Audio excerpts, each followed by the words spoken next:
this is episode 5, I believe. If not, then I'll edit this so you won't hear me saying that anyway. So if it is, in fact, episode 5, then I'm still talking. Fuck you, I'm not editing that out.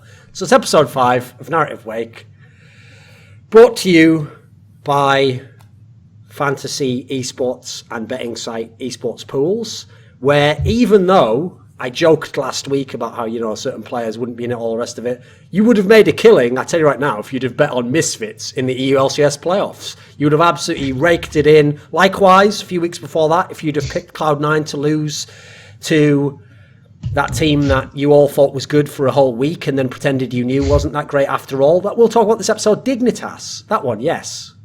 All-star team Dignitas. So you could have made sick money. You would have had great odds for these ones, but you didn't bet, did you? No. You didn't even know about the site, did you? Well, now you do. No more excuses.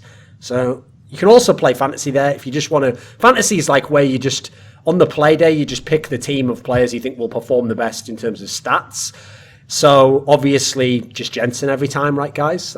Isn't that how the meme works? Yeah, it does work. Oh, no, the playoffs, my mistake. Yeah. So on this episode, usual co-host Kelsey Moser, who will read every Reddit comment posted in the thread about this, sometimes replying, sometimes justifying, sometimes even apologizing. Now, that is unacceptable for me personally. You never apologize, Kelsey. I've only ever written one apology in my entire life. It was when I was literally forced to by the people I worked for. And what I did, if anyone can remember that specific one, was I sat for 10 minutes and I thought, right, if I say no to this apology, I'm sort of resigning. Like, I have to leave the site, won't I? They're telling me I have to do it. So what I thought was, is there any way I could mentally do mental gymnastics to where I actually could in any way apologize? And I just thought, even though I didn't do what they said I did, in theory, what I did do was make fun of someone. And at the core of making fun of people is to sort of point out something negative about them. And usually what makes it fun to us is that a little, something about that might hurt their feelings, and there's that element of it. And so it's so in theory, if I was aspiring to be the best version of myself and be the best person I could be, obviously, like some sort of enlightened bodhisattva type figure, obviously I wouldn't want to do that. I wouldn't want to behave in that way. So in theory, the ultimate bodhisattva version of Thorin would apologize for insulting the way someone looks, even though they are objectively ugly as fuck. So I realized in that moment, yeah, let's just pretend I'm that character. So I wrote the apology. I put it up there. Oh, I didn't write it. Bodhisattva Enlightened Aspirational Thorin wrote it. But here's the best part of it. Is I thought, right, I've got away with this. I've actually made it look totally legit. I found a way to really believe in what I'm writing, if you notice, there's a lot of could and would and all this. I put a lot of, conditional statements in there. And here's the best part of it, is I thought at the end, right, well, people will at least believe this. But I didn't know this, but it turned out the apology, if you put it into Microsoft Word and did a word count, was literally 500 words. And so once someone figured that out, everyone just assumed that I'd been told, write a 500 word apology, which I hadn't. That was pure coincidence. So in the end, it didn't end up working anyway. But I think that did end up working in the long run, because everyone realizes, obviously, it's fine to make fun of people you don't like, who are ugly, if they've insulted you. I mean, we can all agree upon that. So in light of that, let's move around the overlay. Now, I know what you guys are thinking already. You've had Moon on the episode, you had Loco, one of our favourites, you had LS, multi-national superstar, done everything in the game, You've had Sencox, Worlds player, you've had Yamato Cannon, someone who's trying to make it as sort of a charismatic coach in the game. Where are the stars this time, Thorin? Where are the guests? Well, listen, when you come up short, when you're in a bind, the secret in esports is just sprinkle in a few Twitter analysts. And the secret I've found, is you want to get the Twitter analysts that really embody what being a Twitter analyst means.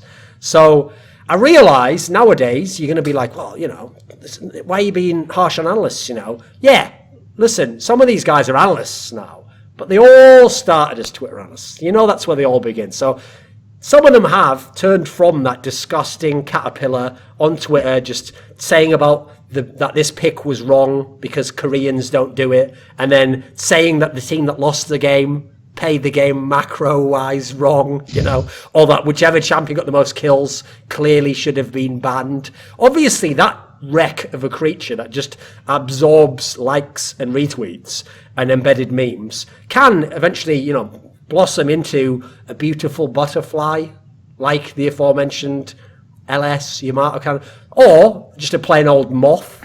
Some of them do get gigs as analysts, as coaches, and they're all right, At least at least it's honest work, unlike that Twitter analysis. But we've got a couple of prime candidates for you on this one. I like to bring on people. I like to bring on the fresh talent, okay? I don't know, because people who've been on the show before, they know how it is, They know the danger zones. They know where it can go wrong. They know how they can capsize their whole careers, and they're not going to do that, are they? Where's the suspense? Where's the thrill of watching those people talk? But whenever you bring new people into the equation, anything could happen, couldn't it? One of them could just go mental right now, pull out a pistol and blow his own brains out. Now, I don't know which one of the two of you that would be, but if you do it, the sad thing is it's not live, is it? So I'd probably be obliged to edit that out with the Twitch one. So if in 5 minutes there's only 3 of us, then one of them killed themselves and I couldn't do anything about it. So sorry guys, that'll be on I'll just put that on World Star Hip Hop or something right there. So on those lines, let's introduce our Twitter analysts / real analysts / people who actually now do have real jobs. Honest. So Empyre. Real jobs until a few minutes ago. Yes. Well, until people finish seeing this video, you're right, yes. But yeah, and when this video began, they had real jobs. In as much as telling pro players what champion is the best one to pick and then not having them pick it, and then you still get paid, is indeed a real job. But, listen, I accept it as a real job. You're getting paid at the end of the day. Skrill talks, as everyone knows, I think. So the first one we're going to introduce is Empyre. Now, he never calls himself that anymore, but he's made the classic mistake, as someone else in this overlay has, of not changing their Twitter name. And then he's doubled down, as someone else in this overlay has, and thought, well, people know me by that now, so there's no point changing now, is it? Even though there's definitely still a point in changing, you can still have a very successful life beyond this, perhaps even more successful with a real Twitter handle. So anyway, we're going to call him Empyre for the sake of this episode. He is the head analyst of Misfits. Is there more than one analyst for Misfits? No. I am the only analyst on Misfits. You are still the head analyst then. That is absolutely fine. I like that. You've taken actually kind of the American approach there, haven't you? I was talking to someone the other day, right, who works for a really big esports company. And obviously to introduce him, I have to be like, well, what's your title? And he did do that American thing of well, I'm the vice president of the league operational division of, let's say, just shut the fuck up, mate. What is wrong with your country that everyone has to, it's not Game of Thrones, is it? Everyone doesn't have to have 7 fucking titles. You just do who you are and you have one job. What do? I say, ban Zach. There you go. The ban cunt. That's your name. That's your title. So you're the head analyst for Misfits anyway. So actually, we can't even make fun of you for that at the moment. Fair play. Well done. Either you did a banging job last week, or your players know exactly when to ignore you. We'll find out in the episode which. Let the fans decide. So then we'll keep moving around. Do you have anything to say about your debut, by the way, Empyre? Do you want to start strong? Do you want to come out firing shots? Shots will be fired. I'm strong, by the way. Okay, well, he's already spoken up. So strong bold here. Self-introduction. I like that. Yeah, before I even got a chance to. So, right, here's the thing, guys. Okay, don't tune out when I start talking initially, because at the moment he is a free agent. So you're going to be boo, boo. He doesn't even fucking do anything now, boo. But here's the good thing. He used to work for TSM. Now you're back in the game, aren't you? Yes, exactly. Used to work for TSM. So he either... Then you say he was a positional coach for Biofrost, and it's like, oh, Biofrost. Yes. Yeah. Continue. Well, problem is, though, the positional coach for Biofrost was just that guy who played in Rain with him, wasn't he? You know, that guy who microed his brain? A guy who his own brain is incredibly small had to cut half of his brain and use it to pilot another guy. Fucking amazing. And then, by the way, I love that. I love that sort of educational curve as well. So you just had Doublelift, probably the best Western AD carry, very experienced, knows at this point in his career exactly what he wants to do. okay, you've had him for a whole season, you've won LCS, you went to Worlds, have Wild Turtle for a split. And by the way, he's just going balls deep now and he's not even officially fully on the team, so he doesn't give a flying fuck. So enjoy playing the game then. Then everyone of course, like, oh, weird, what's going wrong with Biofrost now? Why is he dropped off? I can't imagine what it could be, guys. I can't imagine what it could be. Well, you know what? Put him in the bot lane to dig. I'm sure he'll revive his whole career. So, Strong here, as we've mentioned, was with TSM. What was your actual role with TSM? Some sort of analyst, presumably. Yeah, positional coach. So just working, like sitting on every scrim, get paid not enough money for it. No, that's not fair. I got paid a fair amount, but sitting on every scrim, work remote, work specifically with Biofrost, just preparing. Wait a minute, you actually was Biofrost. I thought she was trolling. You actually were the Biofrost positional coach. Yeah. Okay. Yeah. No, so just work remote, do 50 hours a week, just prepare him documents, talk to him about stuff, remind him to put wards down. That's basically it. And also, obviously, he had to play little creative games in his mind where he was like, okay, what would the correct play be here? Right. Well, obviously, the correct play would be my AD carry would pull back here and we would like shield him from the fight. Like, no, that's not going to happen. So what you have to do instead is dive forwards, try and get CC'd yourself, and then hopefully, and by the way, your AD carry won't know that you did that. But then when he gets all the kills, he'll shit talk you for the fact that he carried the team fight. And you were like, it's a very advanced strategy and there's a lot of nuance, a lot of subtlety there. But Reggie says we have to do it and never tell Doublelift about any of this conversation going on now. And then after you wrote all that, you would delete the Skype comments because that's like what all the little rats and those orgs do so that none of it ever gets out nowadays. Shout out to the owners of certain LCS teams that I know who do indeed do that after all their messages that they send to anyone on Skype. Even when it's like just an innocuous one, like they just delete it where you're like, hey, what are you doing? It's like, just delete that. That was never going to be in court, was it? Although maybe they just think every conversation with me is going to be used in a court one day, So let's start. We're going to talk about the NA LCS for obvious reasons here because it's the region that matters. No, it's just the region that people watch. So along those lines, from the great region that everyone watches, we had one result that was fairly obvious. So we'll start with that one. We'll start with TSM versus Dignitas. Now, I say it's fairly obvious. Everyone managed to get incredibly excited about Dignitas after the Cloud9 series. Like Empyre, were you in on Dignitas? Did you think that they looked strong? Did they have a chance to beat TSM, did you think? I don't really think so.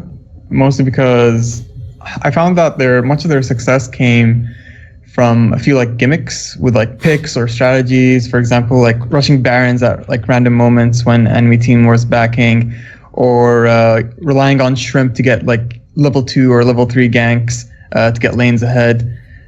They relied on picks like Cassiopeia, Nunu, Callista to like empower that like Baron Rush, Drake Rush strategy that they had. And I thought like a team as smart and as experienced as TSM would not fall for those tricks, basically. I mean, you say Drake Rush strategy as if this isn't something that like every team does, right? Yeah. People pick the Cho'Gaths, people pick the Nunus, people pick the Cassiopeia. Like Cassiopeia, like you say Cassiopeia like it's a gimmick pick, but I mean it's Cassiopeia. She wins like every lane and then scales super hard. Yeah. I mean more so that they over rely on it. When you take that away from them, So it was a crutch.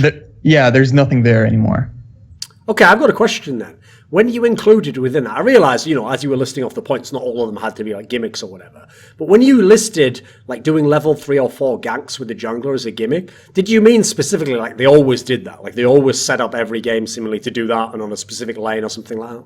No, it wasn't every game, but in most of the games, like I would see Shrimp try to go for like creative ganks and try to avoid wards, and like it's an effective strategy, but it's not going to work every time.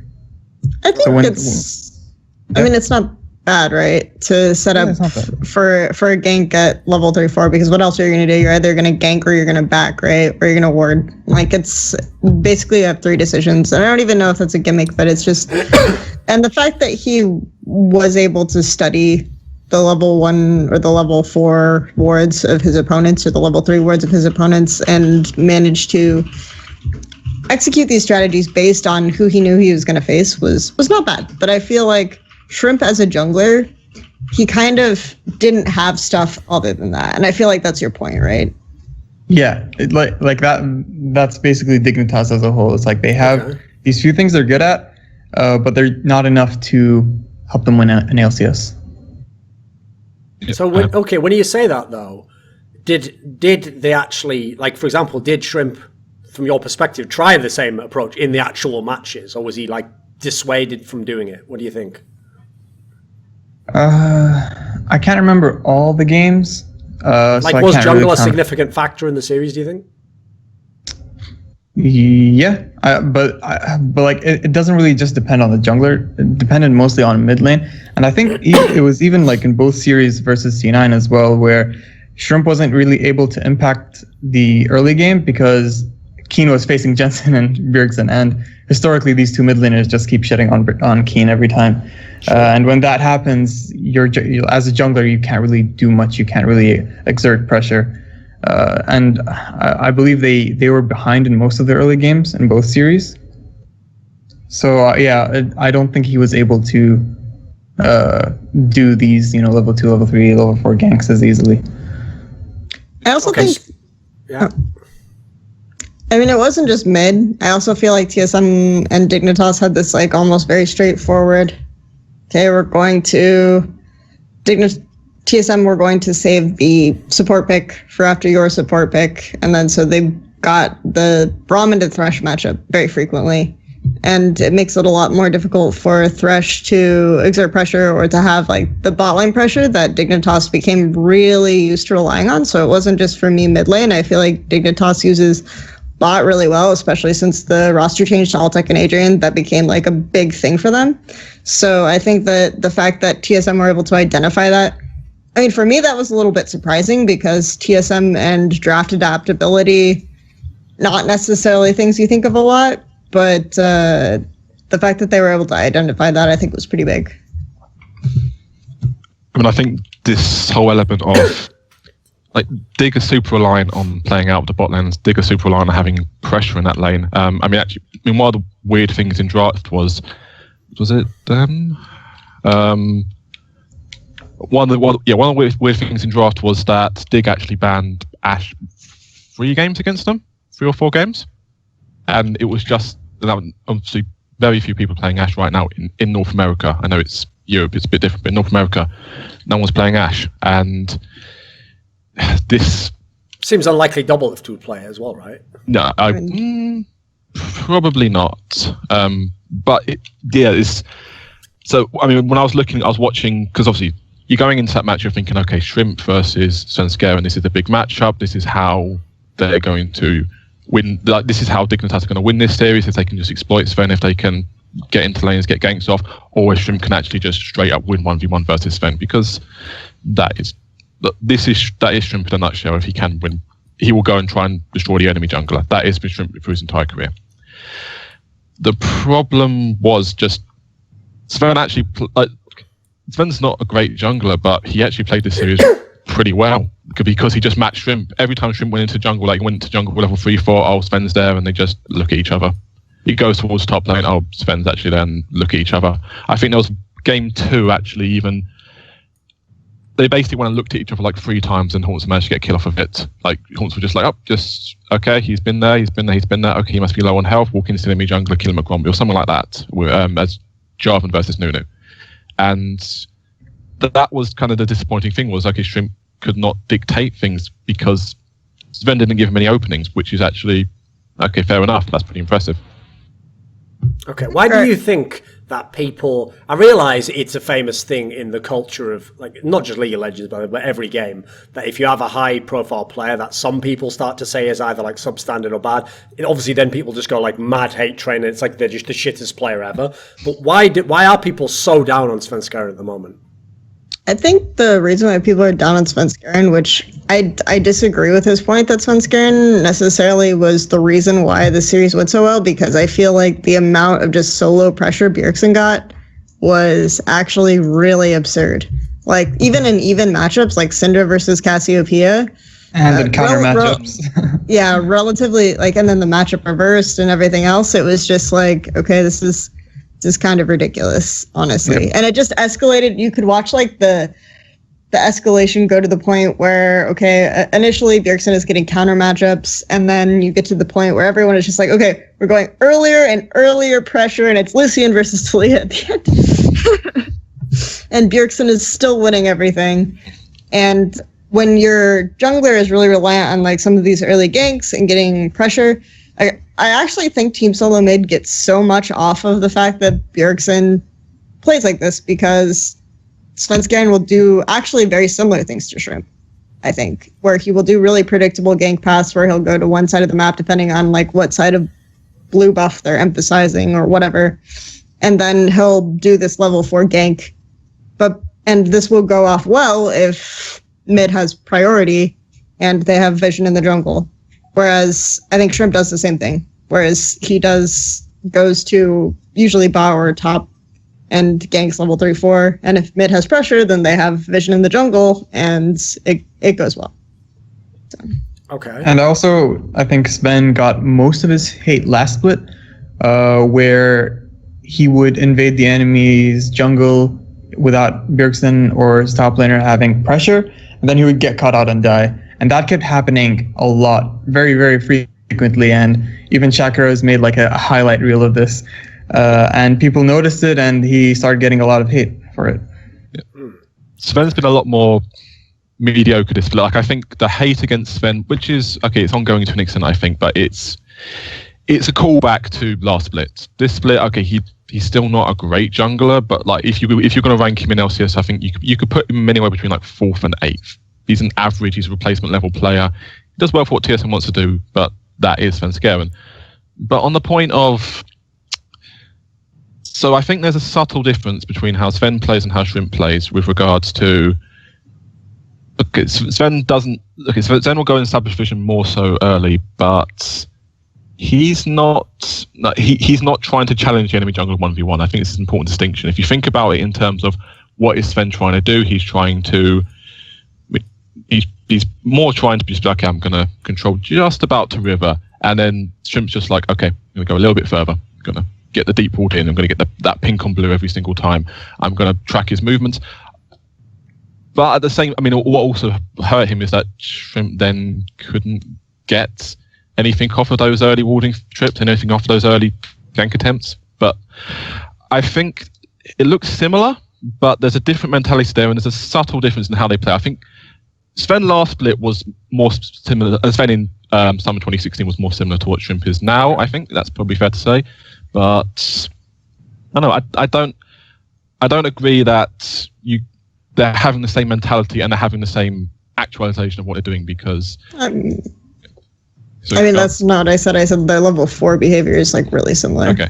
I also think that depending on how much pressure your mid has, that dictates what you're going to do. And I think Dignitas got a lot out of being actually really good at draft until, like, ironically, I say, until this series, because they did often have like really good mid lane matchups. And I felt like in many cases, especially starting with patch 7.14, they were kind of like ahead of the meta in terms of understanding priority. Like, you remember the last Dig TSM series where TSM were playing like Zareth, and that was the same series where Keen debuted like the Abyssal Mask Cassiopeia build. And so I think Dig got a lot out of being ahead of the curve. Even in the series where they played against C9, I still felt like there were some nuances in terms of their picks that were a little bit ahead. And then TSM, that's why I almost thought that Dig could have an advantage against TSM, because you never really think of TSM in that way. But I think they had enough time with the patch. They had enough time understanding Dignitas's tendencies that this didn't end up being a very good advantage. And even in cases where they did get good mid matchups, or they could theoretically get even mid matchups, Keen was just severely outclassed. It was like kind of absurd to see. But by the way, if you type, just mute the mic while you do it, just because people will get mad triggered if you do it. But yeah, it's when people talked about, like, obviously the aspect where they've made out like Dignitas had a chance was with their bot lane. That's where everyone was raving about after the Cloud9 series. Like you said, Empyre, that they did pick bans that made that advantage basically nullified to a degree, right? What was the knock-on effect in that sense that you were talking about? In which series? In this series now, TSM versus Dignitas. Oh, I think that was Kelsey when she was talking about Braum. The Braum pick nullified the Thresh. Yes, it might have been. But what did you think anyway of the bot lane? How it actually in the games played out once the pick ban was done? Do you ascribe to a similar philosophy? Like TSM had a good plan for what to do against them in that sense? Yeah, I mean, Dignitas' bot lane were still able to do well in lane, but they, against like a Braum, you're not going to be able to, like, it's such a safe lane, you're not going to be able to push that advantage too hard, and it's hard to dive a Braum lane as well. And as Strong said earlier, that Gragas was, Svenskeren was able to match Shrimp's pressure throughout the games. So they couldn't really play off their bot lane that's been doing so well this split. Okay. Right, well that leaves one lane left. So because they've got the jungler nullified, bot lane not happening, mid consistently losing. So the one lane left, luckily, one of the best players of all time in that lane against Hauntzer. So in theory, right, even though, while I actually did wreck on Twitter the fact that they just gave Maokai to Someday all day long, well, yes, traditionally, when you think of Someday when he was on Katie Rolster, one of the things that was amazing about him was he could be like the top carry, but with tanks, like he was fantastically good at that. You can't just have no one else on your team do damage as well and have the Maokai be the main player, obviously. Was that, what do you actually think of that approach? Like, can you see the rationale, what they were trying to do by putting him on Maokai all the time? Yeah, like Dignitas have been playing around their bot lane and scaling mid lane mages, or sometimes they play Talia as well. So they mostly play around like their mid and their bot lane being the main sources of damage.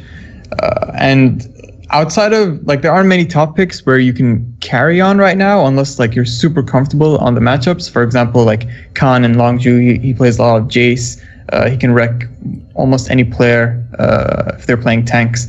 But you need to be really comfortable on the champion and in these different tank matchups to be able to, in this meta particularly, excel in like aggressive champions.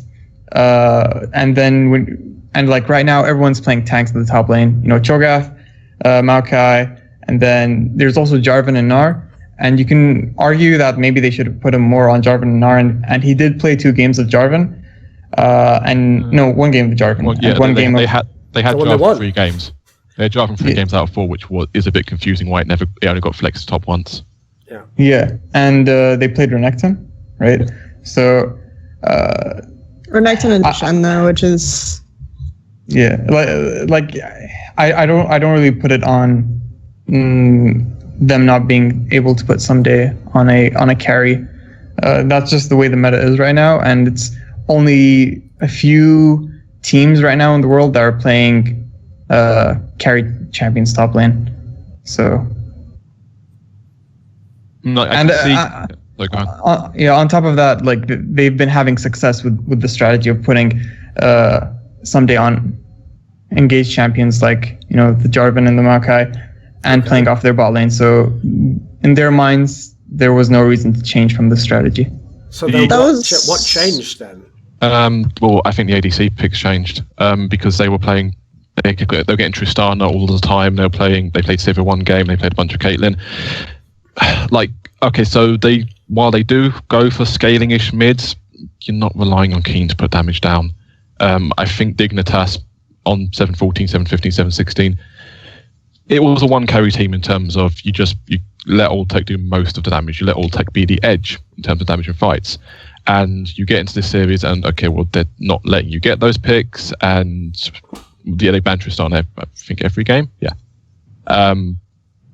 They ban Tristana or picked it first every game. And so you have this one game where they try and play Twitch, and it runs into the same problem that every team that tries to play Twitch is, which is it doesn't do anything in lane, and you get impression on 3 lanes basically now.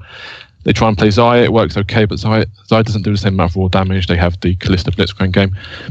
That's what it feels to me is sort of has changed. Is the edge they were getting was because Old Tech was able to just run ham and put down damage in fights, and he can't do that if he's on Xayah. Did the players themselves, like, did Altec actually have an alright series by your metrics? Anyone? In light of the situation he was in, obviously the context. I mean, like in terms of his mid lane not having any pressure, I think the bot lane did fine for what they were able for, like the conditions they had. So was TSM just so significantly better a team that, like, you make it sound like they just crushed all hopes from the pick ban onwards, every lane was pressured, and then it sounds like Dig never had any chance to win this series. Yet everyone came in so hyped, like they've got the blueprint to do it. They could maybe win. So what was it? Significantly better TSM than we've seen. I think it was just a more prepared TSM. And that's what stifled Dignitas in this series. Like sometimes, even if in a blank space, like TSM isn't that much better than Dignitas, but like on the day they just prepared better and played better, and it turned out to be a 3-1. Because I have a question, right? Normally, whenever you're talking about any of these aspects, like no one here so far has said any of the players were shit. I mean, we've implied Keem wasn't that good, but it's not like he was a superstar when they were doing well anyway. No one said like Someday was bad or Altec was bad. Like Shrimp, okay, maybe didn't do much, but he did what he was going to do and it didn't work. Normally, people would immediately go to, the coach, right? The coach did a bad job. He did this wrong job. No one's brought the coach up yet. I've got something to say on that topic, okay? So first of all, as a pro player, during the LCS era, Kopp was actually famous as a pro player for being one of those people who did like the minimum effort required. He would just play like enough to like practice for the games, play the scrims, but he never was the guy like, monstering hours to try and be the best or whatever. I actually heard from some other people during the first period where he was a coach. It wasn't he the coach of, it was Gravity, wasn't it? Wasn't it? Gravity and Echo Fox, yeah. I heard that when he initially became a coach, it was the same story. He would do like the basics of it and he would have analysts, but he never was like the guy who, like scoured every single detail and came up with all like innovative game plans and stuff.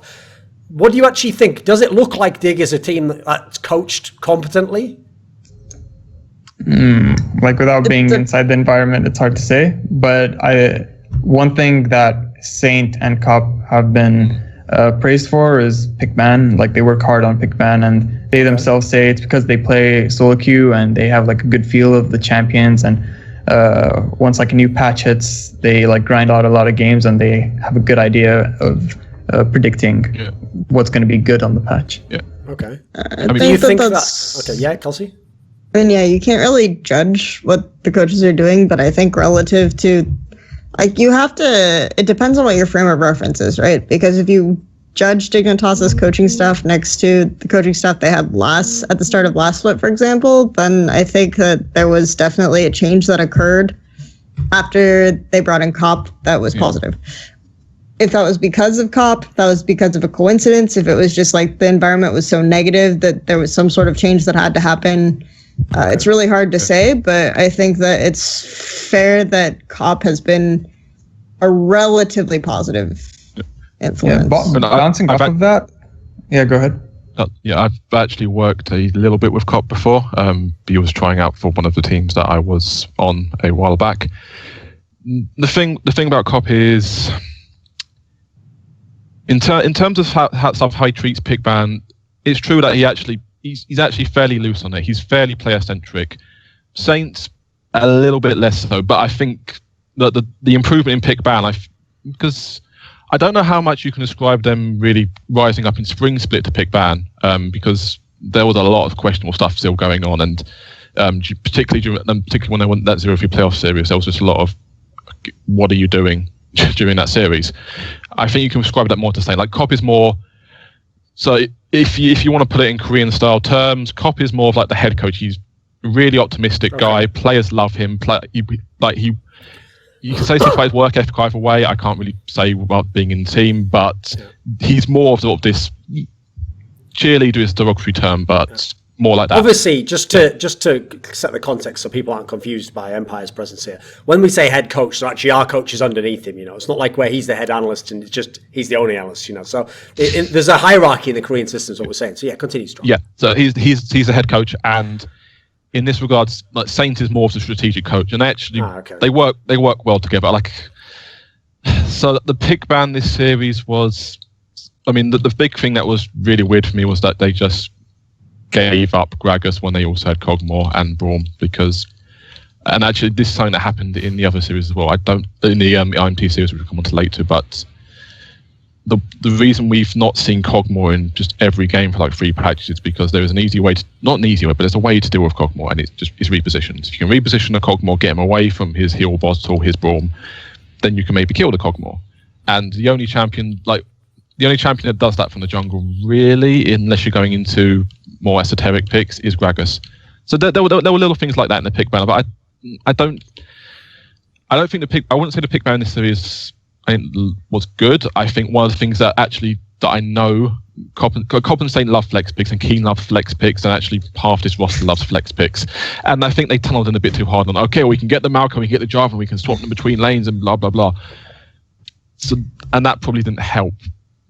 I mean, to be honest, we're saying that, Keen wasn't bad. Keen was bad this series. Let's not kid ourselves. Yes, Bjergsen's great, but Keen was 2 levels below Bjergsen. Like, let's not kid ourselves on that. That really hurt them.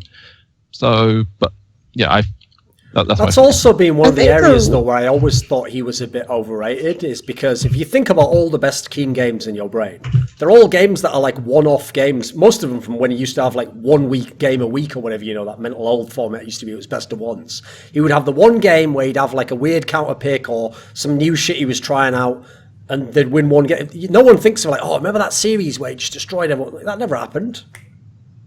What do you expect? I think with Keen, it's like he did have his Cassiopeia thing, and I think the fact that Cassiopeia's meta was really helpful to Keen in this split, so it was really beneficial to him. And it's just like, it doesn't necessarily show as well if he's playing on these comfort picks, but obviously against Bjergsen, he's not like a high tier mid laner. That's pretty clear in general. I think that was pretty clear throughout the rest of the series, but it was like he was able to get comfort, and that was fine. In terms of the Kog'Maw, why the Kog'Maw was picked, I think part of it again is that a lot of good AD picks just get banned more now. Like Tristana also getting banned is more of a recent development this week, but when you're banning out Tristana's, when you're banning out Xayah's, when you're banning out or picking away Xayah's or things like this, then I think the Kog'Maw will come out more. If you're going with Thresh and then you can get Braum, like Kog'Maw works well with Braum, so I think that's also a factor for sure as well.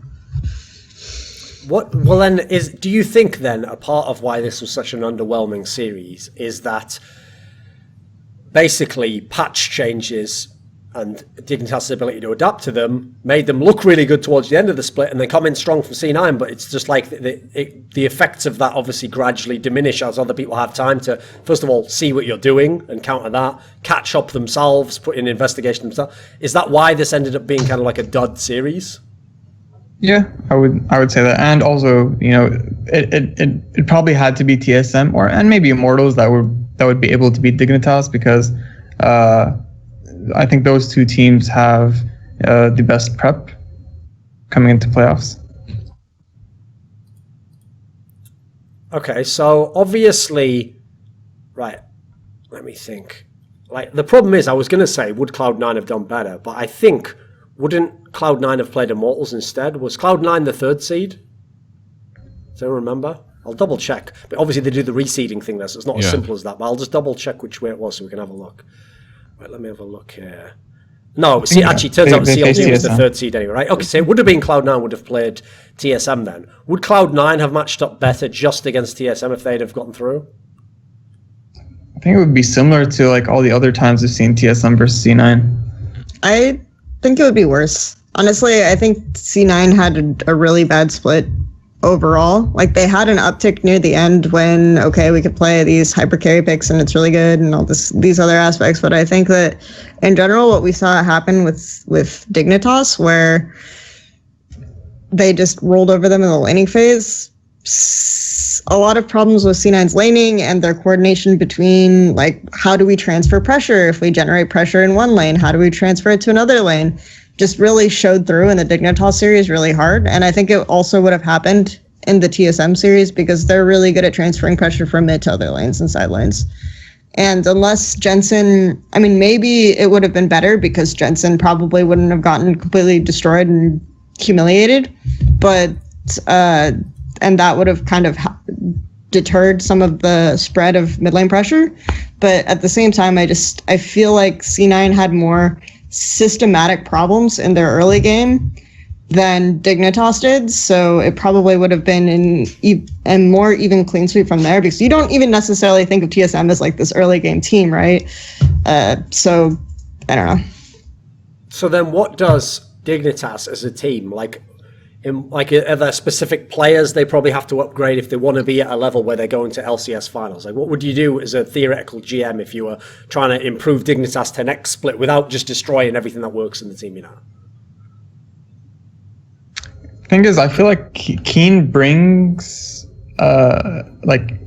he adds to what they're good at with like rushing barons and, he's not a huge damage threat, but he does do well in team fights when he's on his comfort champions. And there aren't many mid laners maybe that can speak English that can fit in that role.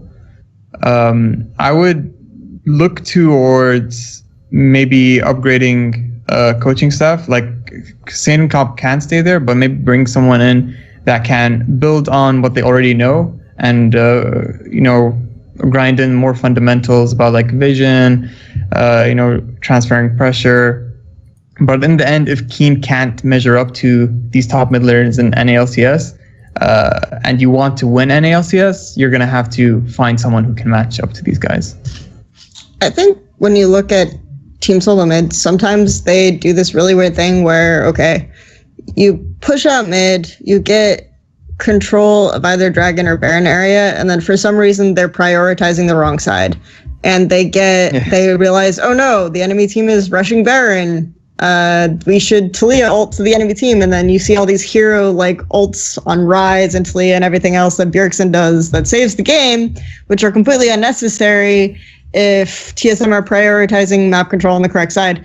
But the point is that given Dignitas's ability to pull the trigger on Baron, the fact that they still couldn't take advantage of that means that there's definitely something fundamental going wrong with just basic rotational play, with understanding how and when to get vision.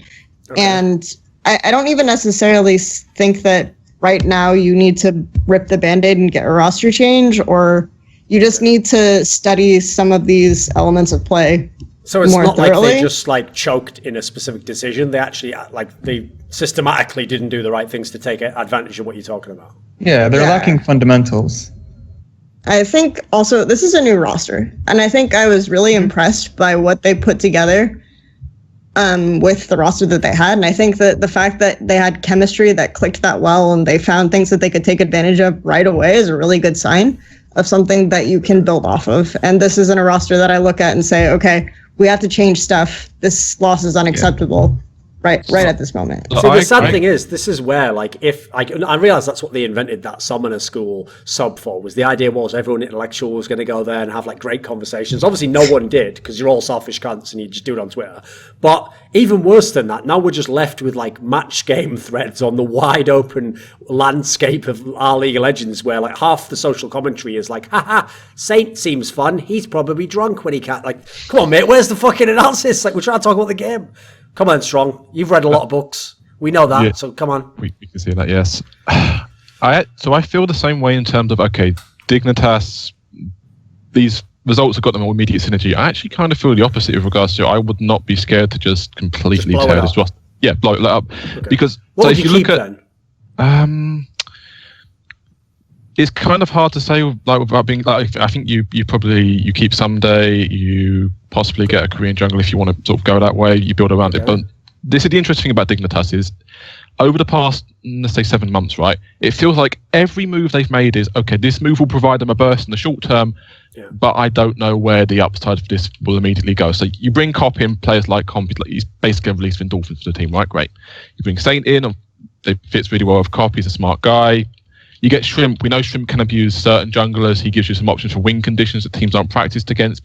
Famously, he was the guy split pushing on Rexo and building Black Cleave on Tiamat or whatever before people actually building Tiamat on junglers.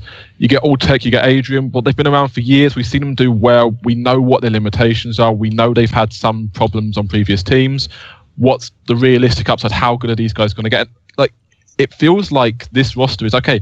You made the correct move at every single point in time for the past 6 months. Fine, but I kind of don't see how you put this together into a cohesive roster because, I mean, Keen is obviously a big limitation with regards to you need to be playing around at side lanes. It's really hard to play around both side lanes. It's hard to play tools top and bot and then just sack mid off unless you have exceptional top and bot and you have a mid who's just on it and he's on it constantly. And Keen, so go on.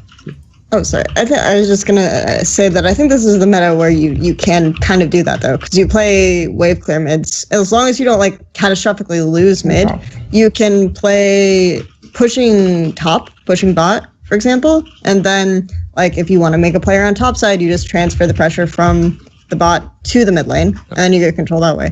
Or so I think like you can actually. This is almost an ideal way to play. It might be a little trickier to play two pushing side lanes, but I think like this is a meta where you can actually do it. I understand your, but obviously like you want a meta resistant team, so I understand where that is coming from. The one question I would ask you kind of is, you say that we know Altec and Adrian, we know their problems, we know their upsides, we know all this stuff, but I feel like every time I see them, I see like a little bit on new rosters, I see a little bit more from Altec in particular, for example, or I see something slightly different from Adrian. So I'm almost hesitant to say, okay, we've seen this player, we know this upside, all this sort of thing, because I think more and more as the scene progresses, a lot of these players who have been on like weird teams or questionable situations, or they've had to play one specific role, we see more and more from them. So I'm kind of wondering, like, what is your perception of Altec and Adrian? So the thing that really just I think is a massive limitation with Adrian is just he can play different styles, but he's been around for 3 years now effectively, and he's been on teams this entire time, and he's been on good teams this entire time, and he always seems to have these same limitations coming back to him. Like, maybe there's something I'm not seeing with it, and I'm not. What limitations are you referring to? Are you referring to the like mage support meme? Are you referring to like he's like creating unreasonable demands on like Phoenix One, or what are you referring to? I mean, there's some things I've heard with regards to there have been a lot of times where there's been a particular style of pick where either he doesn't want to play it, or he's just so incompetent on it that he can't play it at the pro level, and it's been like these have been like really big picks, and he's not a guy who he doesn't seem to try to adapt, sort of like, because obviously it's difficult for sports in particular. I think it's really difficult to play champions that are outside of your natural wheelhouse in that regards, but he doesn't seem to make the effort to do so. That's what concerns me about Adrian. Like, because I mean, the example being I don't think he ever played Malzahar in LCS at the start of this year when Malzahar was broken. And from what I heard, this was either he didn't want to do it or he wasn't competent enough to do it. And that's kind of a concern. With Altec, I think there's more upside on Altec. So I mean, actually a funny thing about Altec is I know there were a lot of people in the community in general, and to be honest, I was one of them, who thought Altec's career will not survive into 27. Will not survive the end of lane swaps because is late. Because obviously he was a guy who did ridiculous amounts. He can put on a lot of damage. We saw that. Obviously he had that particular green spot in Gravity, but he was a guy who had struggled. His laning statistics have been poor, and you looked at him and you were like really, really poor. And you looked at him and you were like, okay, well, this guy, he will not survive into standard lanes. He's. But who are his supports? Yeah, I mean that's the thing, right? But Crepo. Oh god, yeah. To be fair, we weren't thinking of it in the same like this idea of how hard the support influences the lane. I don't really think that was on the public radar until like he had Bonnie Fufu. That guy was not bad at the time. I think it kind of was though. I mean, it's always sort of been part of the perception of laning phases that support can have more control than the AD carry. It's actually really rare that the AD carry historically has been the lane leader. I would say it happens most often in China. Yeah. And no one watches that shit, so whatever. But yeah, when Altec did have Bunny Fufu, that was, his breakout split on Gravity when everyone was like, whoa, this guy, he's dealing tons of damage and he's playing really well. Yeah. No, I agree. But that's also where people are just pieces of shit, though. Like one of the ultimate. Here's one of the things that you have to say. No matter what you may think of me, if people are bad at the game, I flame them whoever they are. Like, one thing I actually despise about the community is that the community basically has some people who are like in a bucket where it's like, it's fine to flame these ones, they're not good or they don't have any following. But I'll give you the perfect example. We're talking about people who are supports and people who maybe weren't that great at support, right? You don't hear anything about Lemonation. You'd think this guy must play a perfect game or something. You're just invisible in the server. When have you ever seen this guy get flamed? Never happens, because he is a very well-loved player. He used to be decent back in the day. I just used to think he was overrated as fuck in the old team anyway. But he used to have the cachet. Okay, that's an example of where, for some weird reason, he's like royalty in NA. You're not allowed to flame that sort of guy. So as a result, the only person you can flame in his lane is the person he fucking plays with. Yeah. Harsh facts with Thorin, a new sideshow. Why? Well, and it wouldn't even be that way. It'd just be why you are all pieces of shit. Episode 700. Was Altec even bad on FlyQuest? Like, I felt like he wasn't. He was all right. At all. He was all right. Like, he was kind of their win condition, like in the late game. This is what I'm saying. Before he went on to FlyQuest, like, because he went C9C, that split, and everyone was like, okay, well, not everyone. I'm not, but that I know there was a perception of that. Will Altec survive lane swaps? And he did. Like, and then to go back to the season with Bunny Fufu, that was the point. He was putting up massive damage in that season, like massive, like 5% damage share ahead of the next ADC or something stupid like that. But he was like down 10 CS at 10 minutes every game. So that fueled that perception. So I have to say one thing about that bot lane that I'm not a fan of is, like, you've got two people whose personality is like, I won't say like beta, because I think that's, like, it's kind of a pretty simplistic way of looking at the world, but they're certainly like very, in a way, kind of submissive people, They don't seem like very dominant voices, or people who like one of the key things about that, one of the best things about people who are assholes in some way is they, like, at least you can trust them to, like, act in their own self-interest. Like, they'll be like, no, I need this, and we want to go to play. No, we can't play that way. We've got to play this way. And at least you can know that, right, well, when we trust this guy, in theory, he's going to take responsibility for what. Some people, one of the toughest things I feel like in teams is the guy who's like, he's an all right player, but because he never takes any part in, like, demanding attention or focus or the things he needs to do well, it's like they won't look even the worst. They'll just do, like, okay in a loss, and then maybe to them that's fine. They can be. That's another aspect, actually, I would say, on that bot lane. These are two players over their careers where you can't really see from the outside that they've been bothered that their careers have been mediocre. Like, if I'm one of these guys, I'd be, like, fucking torn up. Like, I've got to change everything. I've got to come back strong. And they just seem like, oh, cool, I get to be a player again. Sick. Awesome. Well, it's just modern American culture, isn't it? It's good stuff. You're right. We should just get rid of the bloody Americans, Kelsey. Right, well, start the plan. You know my plan. So, okay.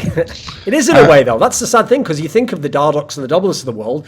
Because they're such outliers, in a way, I sometimes wonder if the fact that they're so different to others in that sense makes them go even more extreme. They almost get, like, radicalized in that sense, because everyone's telling them they're an asshole 24/7, even though they certainly are in some cases, but not in all of them, Like that classic thing where Link and others from CLG complained. Here's the thing, okay. Some of the things they complained about were totally justified. You'll notice, though, everyone who's ever complained about Doublelift throws in about 5 other things that they blame him for that have, like, almost objectively nothing to do with him, He just becomes the target for, like, oh, well, since he also was too mean, I also just forgot how to put wards down. Like, just kill yourself. That makes no sense at all, does it? He's not fucking in control of you jungling, is he?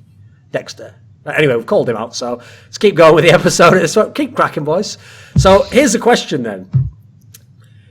Since you made that point that a lot of the moves they did had an upside in the short term, like they initially gave them a little burst, or it just gave them a different win condition, so teams had to catch up to adapt to them.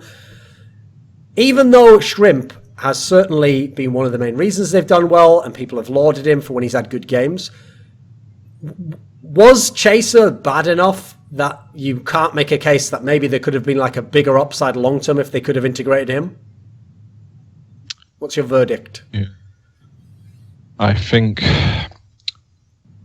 yes, but it was kind of becoming clear that they needed to do something, and this wasn't working out, and so on and so forth. Like, if there if they had any sort of positive procrastination on Chaser, I think he would have stayed on the roster. But it's okay. It must have been like universal that okay, Chaser's not working. Chaser isn't going to work out this year. So fair enough. Okay, right. Well, let's just consign Dignitas to the garbage bin of this conversation, recycle that motherfucker, and move on. So in the other semi-finals, we had a historic day, Kelsey. You know what? Oh, she's gone. Right, well, see you then. My mistake. So much like Dignitas, she's gone now. So I'll keep talking to you guys. It's all right. We can go with 3. So, Hooney, universally lauded top laner, you know, reign over. Could anyone be more on his nuts last year?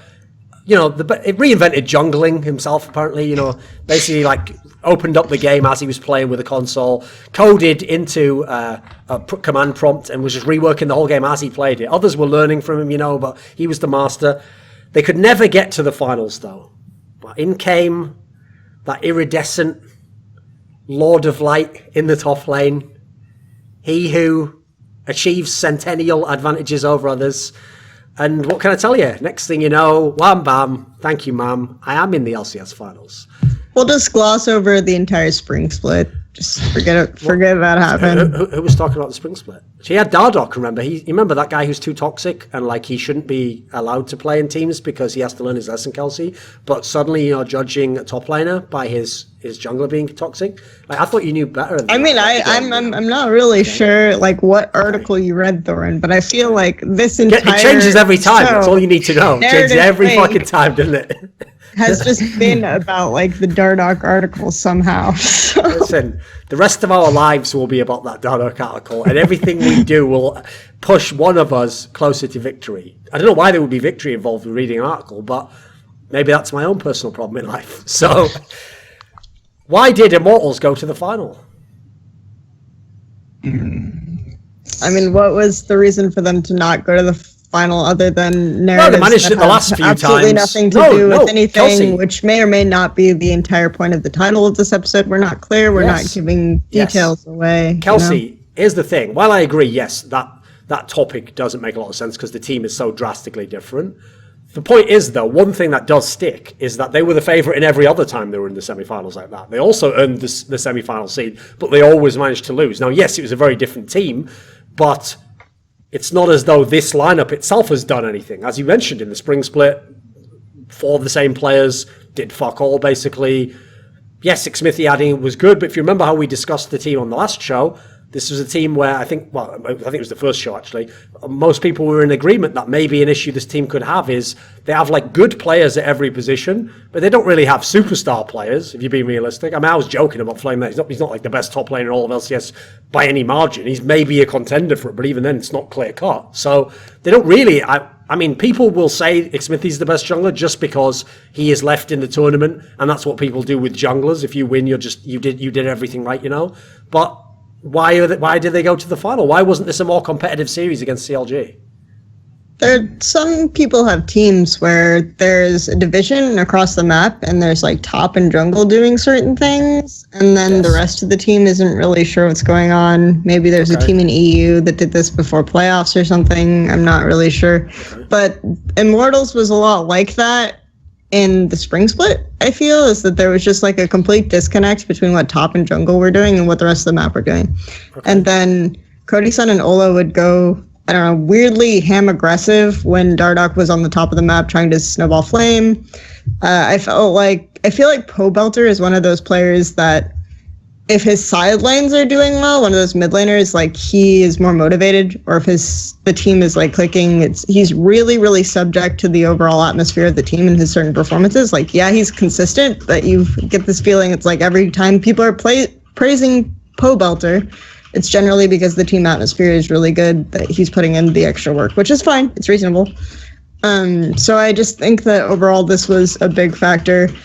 I think Smithy is a player who's he reacts really well to changes in situations. And like if he knows someone is warding blue camp or whatever, and his initial plan was to go to blue early on, he'll immediately change his plan, and he'll either invade or he'll go red camp or something like this. So I think that like the fact that he's then able to unlock and communicate this to the team really helps the overall environment, because he's generally a jungler who decides this based on the push of the lane and considers a lot of these factors. So I don't necessarily think that this was what was happening on Last Wit's Immortals. Of course, like the Immortals the season before, all of those problems, completely different roster, aren't really relevant to the Immortal success now. So, I mean. Sure. Okay. I would like to add that I think towards the end of Spring Split, the bot lane started to look good, or like at least decent. By the way, your mic's like a little bit crackly suddenly. Like, did you check the wire isn't like unplugged, or you haven't touched it or something? It was fine before, but it was just a little bit crackly when you were talking there. Try now. Is it fine now? Yeah, I think it's fixed now. Yeah, keep going. It's probably just a wire awkwardly hanging the wrong way or something. Yeah. So I think the bot lane improved towards the end of Spring Split, and it continued on to this split, and then this time they had a jungler that understood lane priority, like Kelsey was saying, and everything basically just clicked together with Xmithy. They had two side lanes that were doing really well, and then from that, mid lane does well, and then you have a jungler that can take advantage of 3 winning lanes, and when you have 3 winning lanes, it's an easy job for the jungler, and it's smooth sailing from there. I think generally that's what IMT's strengths were this split, which was like 3 good lanes and then a jungler that can take advantage of that. And CLG, I think the series was more about CLG than IMT, and why CLG wasn't able to like put up a challenge at all, and it was just... Almost on what you were talking about there, though, when you were like laying out kind of like the strengths of the different players in Immortals, I actually think a factor, this is an example of where like someone being strong elsewhere makes the game easier. Whenever I used to watch them in the Spring Split, the fact that Cody Sun started the split so fucking badly, he was like so outrageously bad the first few weeks, especially him and Ole had no chemistry at all. And so the fact that they were so bad as a lane meant that actually I think most teams use the logic correctly that since Pobelter, I mean, traditionally he is just kind of like, he just plays like a consistent average game in the mid lane.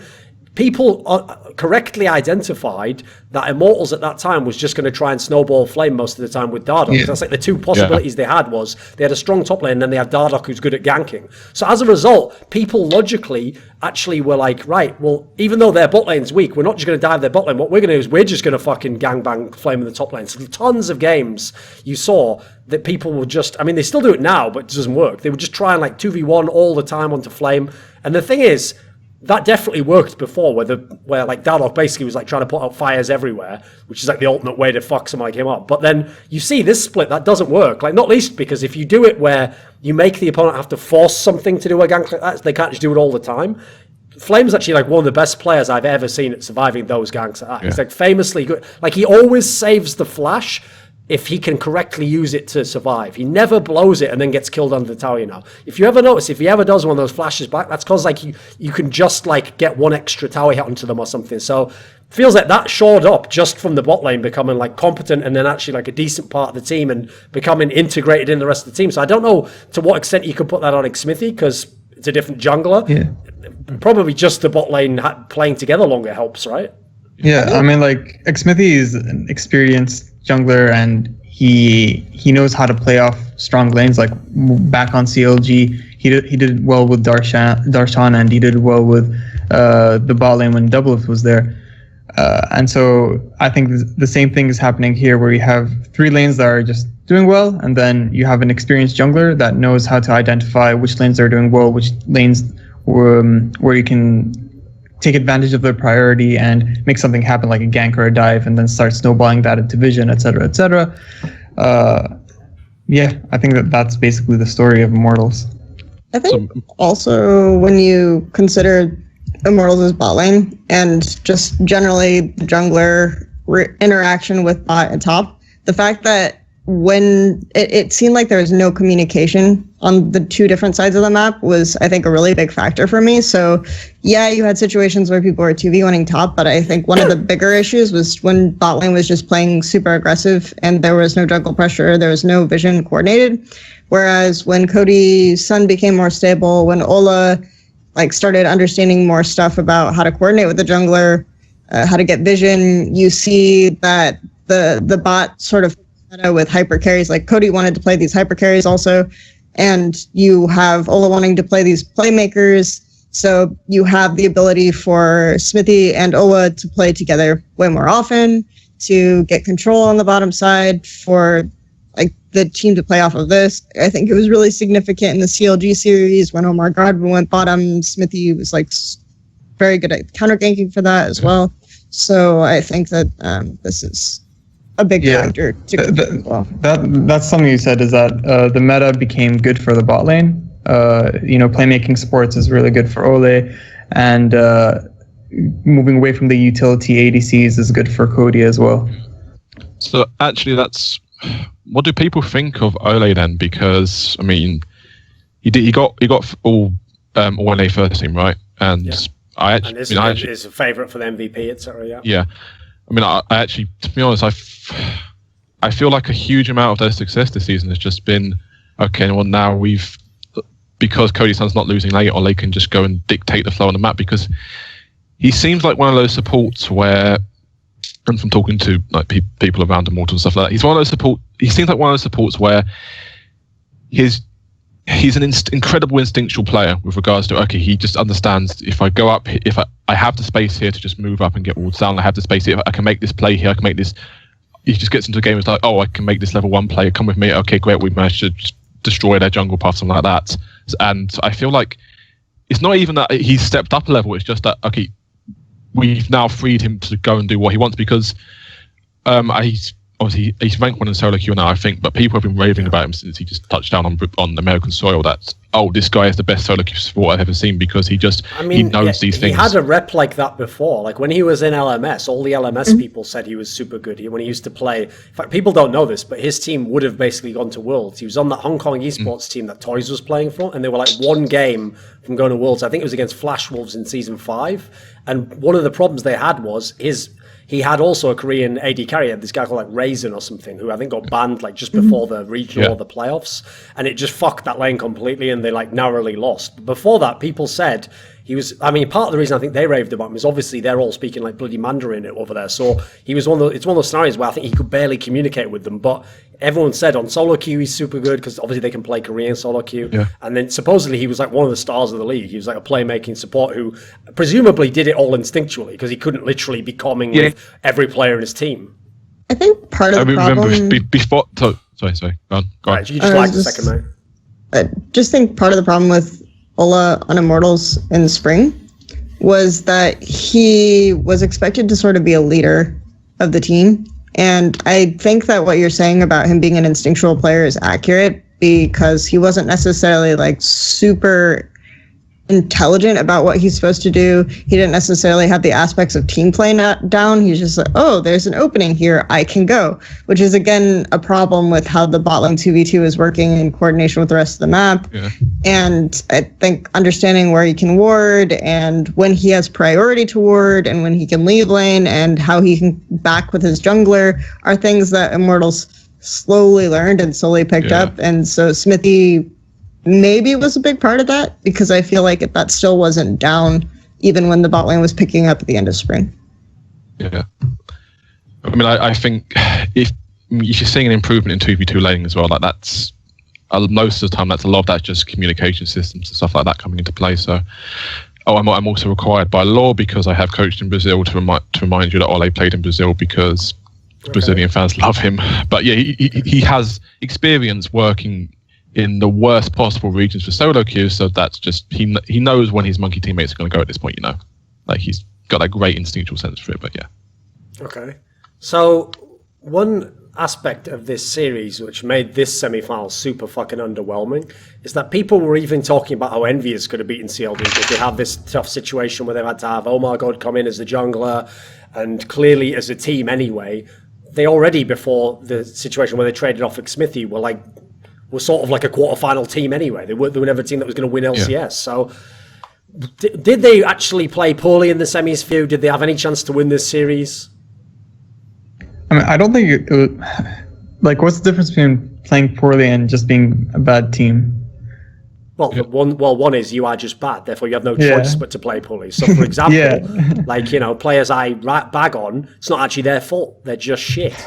So, whereas someone like Sven Skeren, actually, at times in his career, has been a very good player. So, if he plays badly, I think it's worth referencing that he played badly, you know, not just, like, there's no expectation for someone who's garbage. Like, if Seraph just feeds in the top lane, he does that all the time, doesn't he? So, no problems. That's who you are, Seraph. You do you, girl. Yeah, and I feel like that's just CLG right now. They're just not good enough. Yeah, particularly good team. Okay, but this is another team who are royalty Empyre. No one's bagging on Darshan. No one says Stixxay is not good enough. Aframu's still a legend. People love his interviews. They're supposed to have the best coach in NA. If you've got all these pieces and a great coach, surely there's a game plan to win a series, right? You can get a couple of games. The problem is you have a literal solo queue jungler. Like, oh my god, he doesn't. But it's not just about oh my god, because even before that, and then the last year before that as well, CLG have been inconsistent and haven't been able to build on much. Yeah, that's so.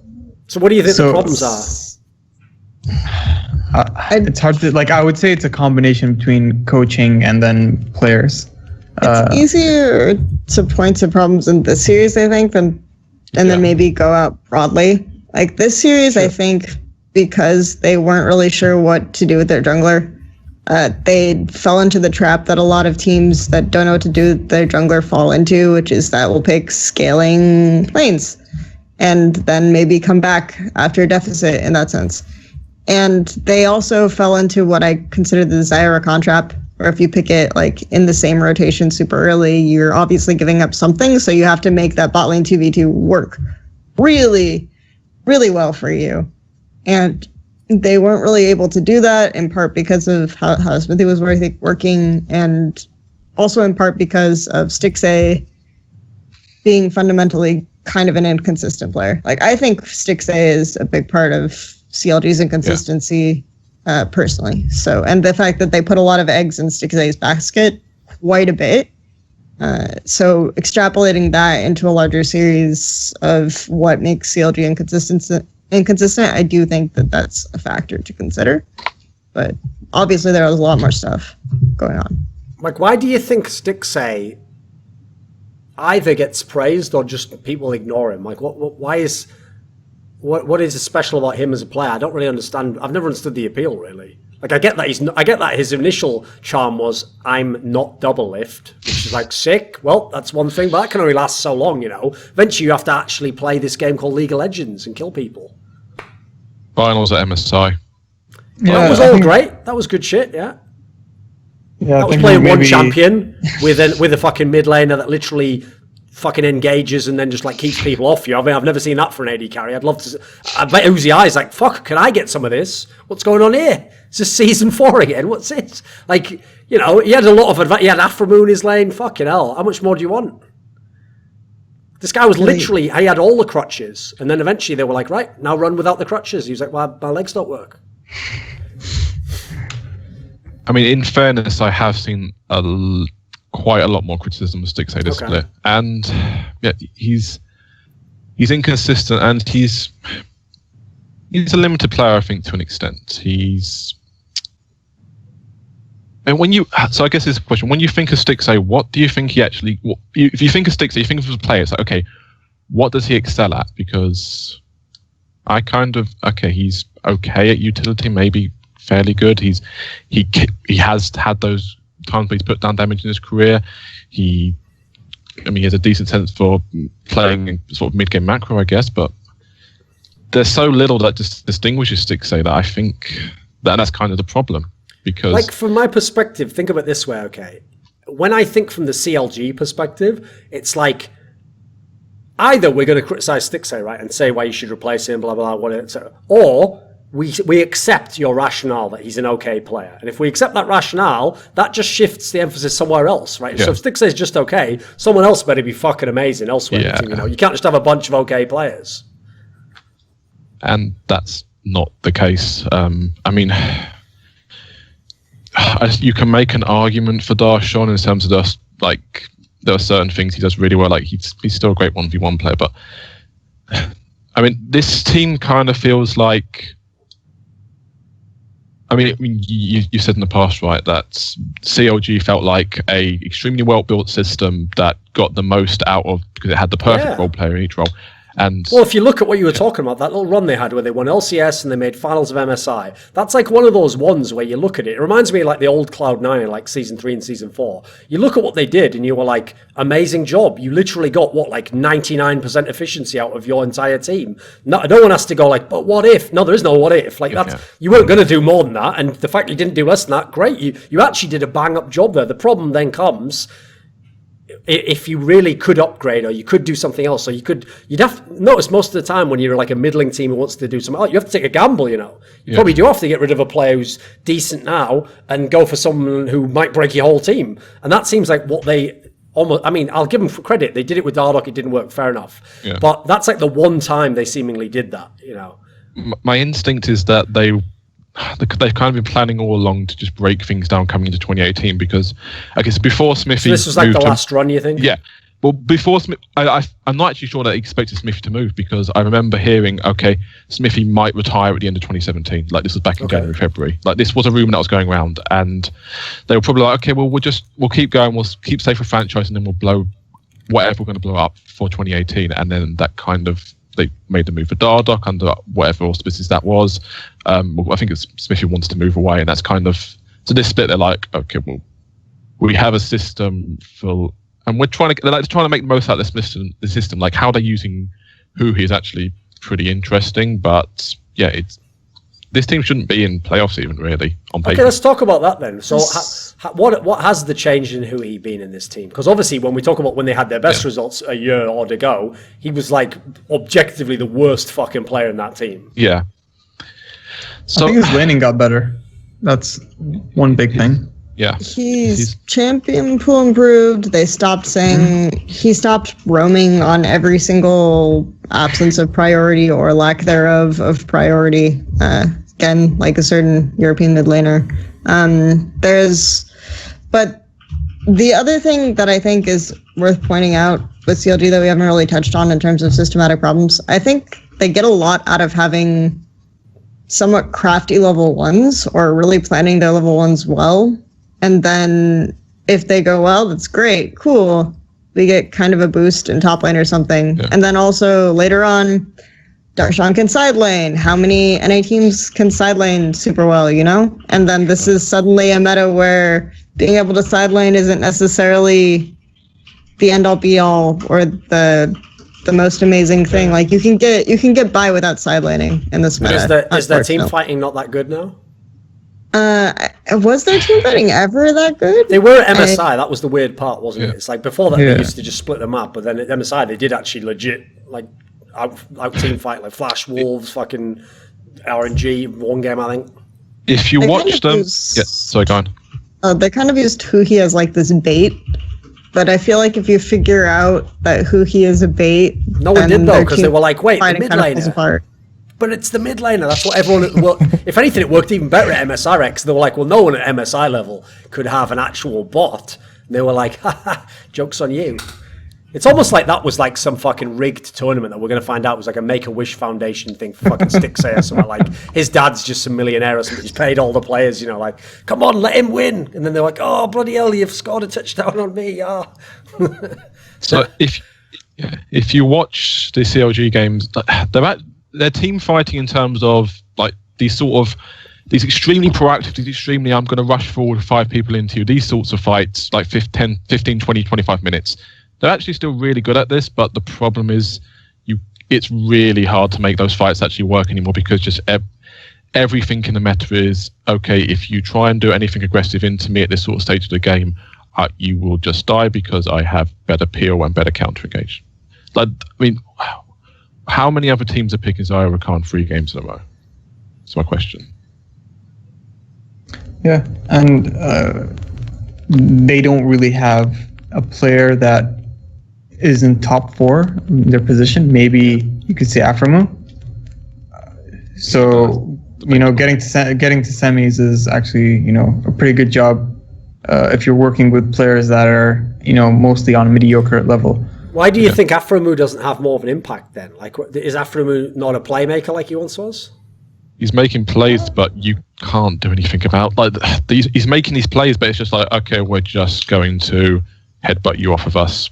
We're just going to Nautilus something great or whatever. Great, not Nautilus. There are times where he is playing engage, and there are times where they win off of him being a playmaker.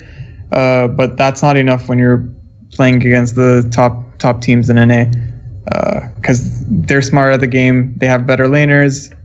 They have a jungler, that has more than a competitive split worth of experience. So even if Afram was still a top player in his position, you can't impact. You can only have so much impact on the map if you're working with 4 other mediocre players. Like, I feel like a big problem is this. Okay, I realize people have said this is a meme because so many of the there are literally 3 players in the final of LCS now who won a fucking title of LCS on CLG. So you have to look at that, and that doesn't mean that they were wrong. That just means you have to ask a question. Did they do something wrong here? How did they end up with 3 players from their championship team still in the finals and then they're not? And what I will say is this: when you break down each move and you literally try to be as fair as possible, you go to the context of the time and you look at each move, most moves were right.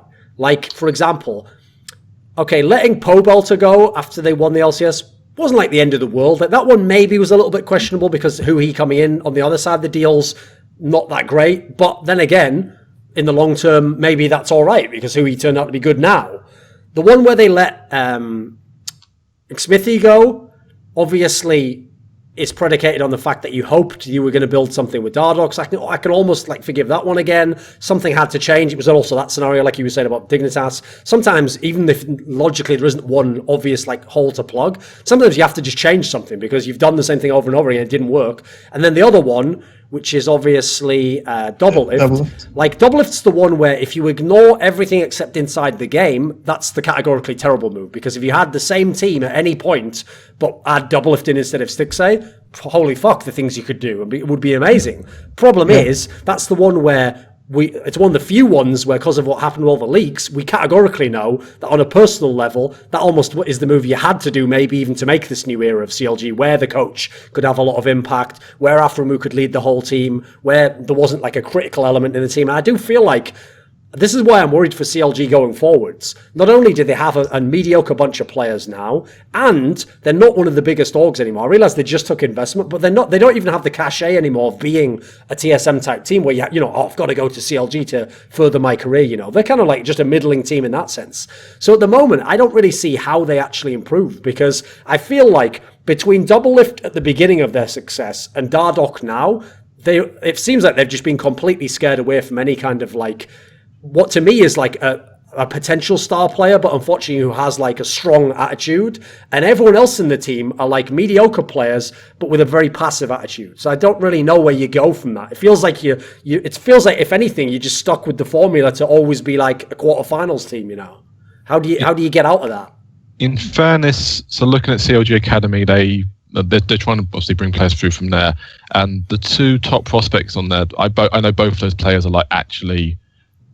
They have not issues with attitude, but they're headstrong guys. Oh my god, is a headstrong guy, despite the spin in public we're having about, I just want to help my team like Bengi. No, mate, you want to carry.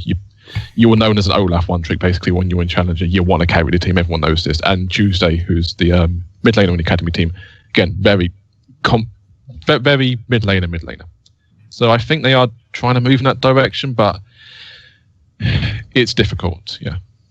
I could really see if they don't change something either in... I don't know who makes the change. I assume... In fact, actually, I'd say one thing. One thing that CLG did that they did a good job of in the post-Doublelift era was, you notice they really did put a whole hierarchy in their organization. They have people who do every single different job, and that is his job, and he has actually a level of power where he can do things for example, they can find people, and they can do things in terms of the practice of how they make them play. They do have a lot of things that are good about the org, but with the current philosophy and mentality they have to have. I'll give you an example, okay, because you guys don't follow CSGO. So in CSGO, CLG right now in CSGO, relative to NA, is exactly where they are in League of Legends. This is why I made a video on the topic.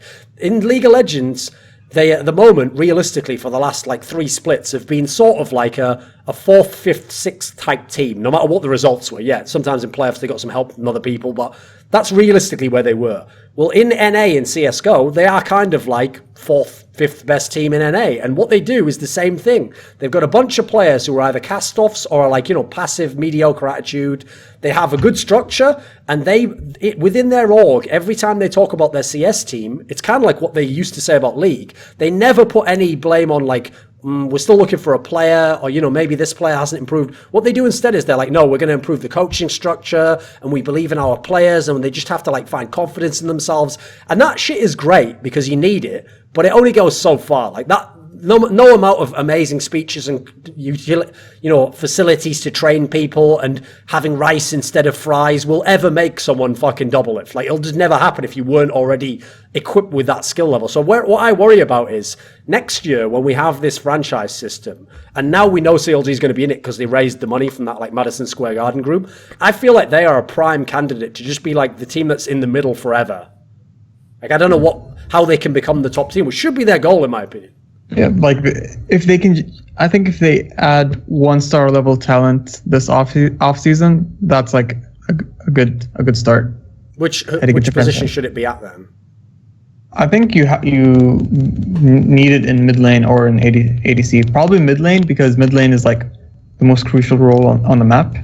Okay.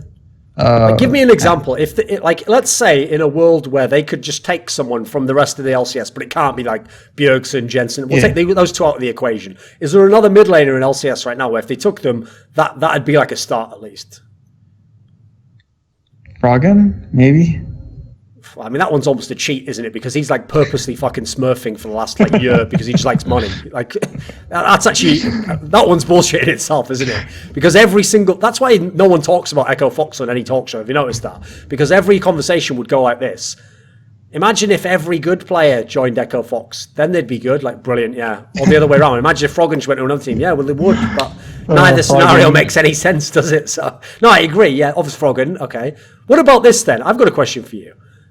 You exist in Europe, that alternate dimension. It's kind of like Europe's kind of like Hellraiser, right? Only a few people have ever sought out the perverse arcane pleasure of opening that box with that certain code that takes you to the dimension of the Cenobites. So most people, except weirdos like Kelsey, who was like, right, I follow China. Obviously, Korea's like the one people want to watch. Well, since people want to watch NA, I guess I'm in EU as well. The ultimate hipster.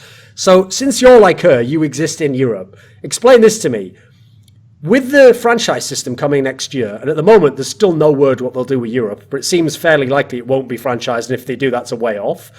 Potentially, if teams really do have all this investment, CLG's got all this money now, maybe now is time where they actually could get a European mid laner. Maybe someone would be willing to move over, They weren't in the past, because if you were ever competent in Europe, you used to think to yourself, well, I'll just try and qualify for Worlds from here, And a lot of them, amazingly, I'll give fair play to European mid laners, a lot of them really did think to themselves, even if I earn less money, I'd almost rather be on a better team. A lot of them made that choice. I mean, a lot of them are young as well. Could you see, they could pick up... Do you think they could pick up a European mid laner? Yeah, I think a lot of European players right now are like, wait, they're actually making so much more money now in America. And NA teams, they see the old the infrastructure that's being added. Team Liquid just has this huge facility they just made.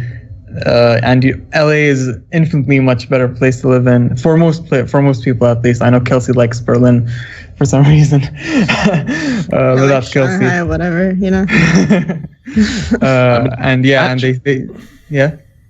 Go on. They see the lifestyle that's that's LA and all the money and the infrastructure. And the girls. The pizza. Listen, exactly. Bikinis, You no longer have to just follow them on Instagram. You can actually date those women. That's a pretty good reason. I've told you. Listen, I know people think I'm joking about that. I'm not. I would, if I was the fucking recruiting agent for Cloud9, that would be in the presentation, the PowerPoint. I'd accidentally click through it, oh, what was that doing in there? Ooh, don't know what happens. She comes to the LCS every week, by the way. Anyway, so the facility and the team, and there's a lot of money. And how did that get in there? What cosplay? That's weird. But there are a lot of those come to the games, bizarrely. A lot of them. But the thing is, they don't really know the game though, so they just kind of want famous players. Anyway, our players are pretty famous. So anyway, as I was saying with the recruitment pitch, it's great facilities. Maybe get to Worlds or something. Exactly. Yeah. I mean, the obvious person for CLG getting an EU mid is Selfie, who is already in NA. Yeah, but the thing is, he's never allowed to actually be a starting player for a League of Legends team. That was actually part of the settlement with MYM. Like, they had to agree to always join teams, but never actually play more than 5 games in LCS for the rest of his life.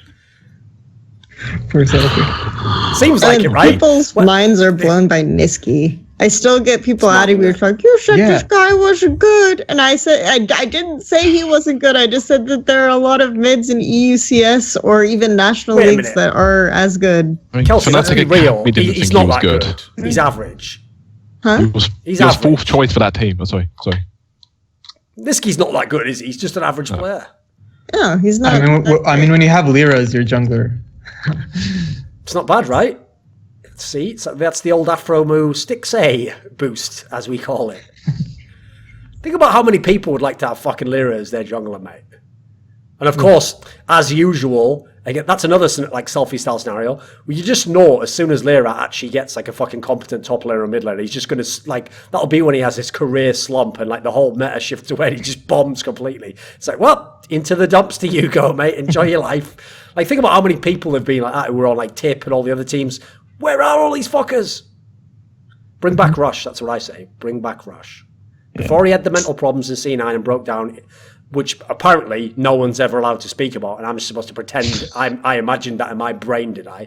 That they just had this player, and then magically after one split he was just broken. I mean, obviously, since we're just going to if no one will give me any information, I'll make the information up. So I'm going to speculate that he was trying to explore his boundaries as a person. And so he heard that in the West, one of the ways people do it, because he's out there in California, there's all a hippie, dippy, new age woo-woo out there. He heard that people take this thing called LSD, right? But one of the things people don't know about LSD is that one of the reasons why people can have very bad trips isn't that it comes from the drug, and it's not necessarily that it necessarily comes from you as a person. There's quite a subtle point, actually. It's that because it changes your mental boundaries and in some sense sort of like opens up some of your ingrained programming, it makes people quite suggestive. And this is actually one of the ways the army initially tried to use it. They thought it could work as like a truth serum, whereas it can't really, but certain types of a person, if they sort of like got caught in the wrong thought loop, it could crush them because they'd be sort of susceptible and they wouldn't kind of have their foundation to rely upon. That the thought could just like get out of control, and that's how a bad trip happens. Okay, so Rush was on it, and the problem was Jensen only chose that moment, right? A full moon was outside and he turned back in incarnation and he told Rush, you are weak physically and mentally. So obviously Rush initially went to the gym, he's trying to work out loads, but then it was the mental aspect that broke him and eventually he had to just become a streamer. That's my story. No one's going to give me any closure, so that's the story until the end of time, and everyone can repeat that story until we get some answers. What happened to Rush? I need to know. And I just think he was okay and didn't necessarily want to be on a team where there would be import issues when he I don't know. He was a banger though. You don't think so? I mean, it's you could probably mass produce it and make a killing. There you go. Excellent. Wait a minute, Clayloff fan. You're telling me that Rush on Tip, garbage Tip, straight carrying Tip, where all he had was Impact, who was a fucking tank player. That's like the damage source on his team. He wasn't a banger, that Rush. I think that he was very mechanically talented. And he didn't necessarily... I think we've gotten to a point where being straight mechanically talented doesn't help you, and maybe he wasn't motivated to get past that point, or maybe there wasn't a good team environment for them to get a good synergy, and he didn't necessarily want to be on that team anymore. I don't know. But, I mean, to me, it seems like... Rush was a little predictable, I feel like, in the way that he played. Yeah, I feel like knew he there was are going to two- get those first 3 kills. You're right. Yeah, he did it every fucking time. Yeah. So I knew it. Don't I sorry, mean, boys. I back knew he at was going that to do time, that. who was jungling Thorin? Mate, I've always thought NA is literally the most overrated region for positions, as in non-imports, ever. I've never seen a region that was that popular with this many garbage players. Like, everyone's bright. Oh, you know, Adrian and fucking Altec were so good in the bot lane. Who the fuck are the bot lanes in NA again? Tell me the bot lanes in NA. Oh, they're almost on. They're all average as fuck. Then you go into the mid lane. Oh, Bjergsen is kind of like Faker. Yeah, if Faker played against like Oni, Rookie, and then like 1 season of like fucking Dade or something like. No, he played like 4 years against a bunch of good. How many players are? What positions are actually good in NA right now? What, like top? Because you got loads of imports. Like what? Yeah. But didn't you watch that one tournament where NA won and therefore delegitimized Yes, the careers of every single European isn't it? player up until that point? Yeah, that was good. Just mad, isn't it?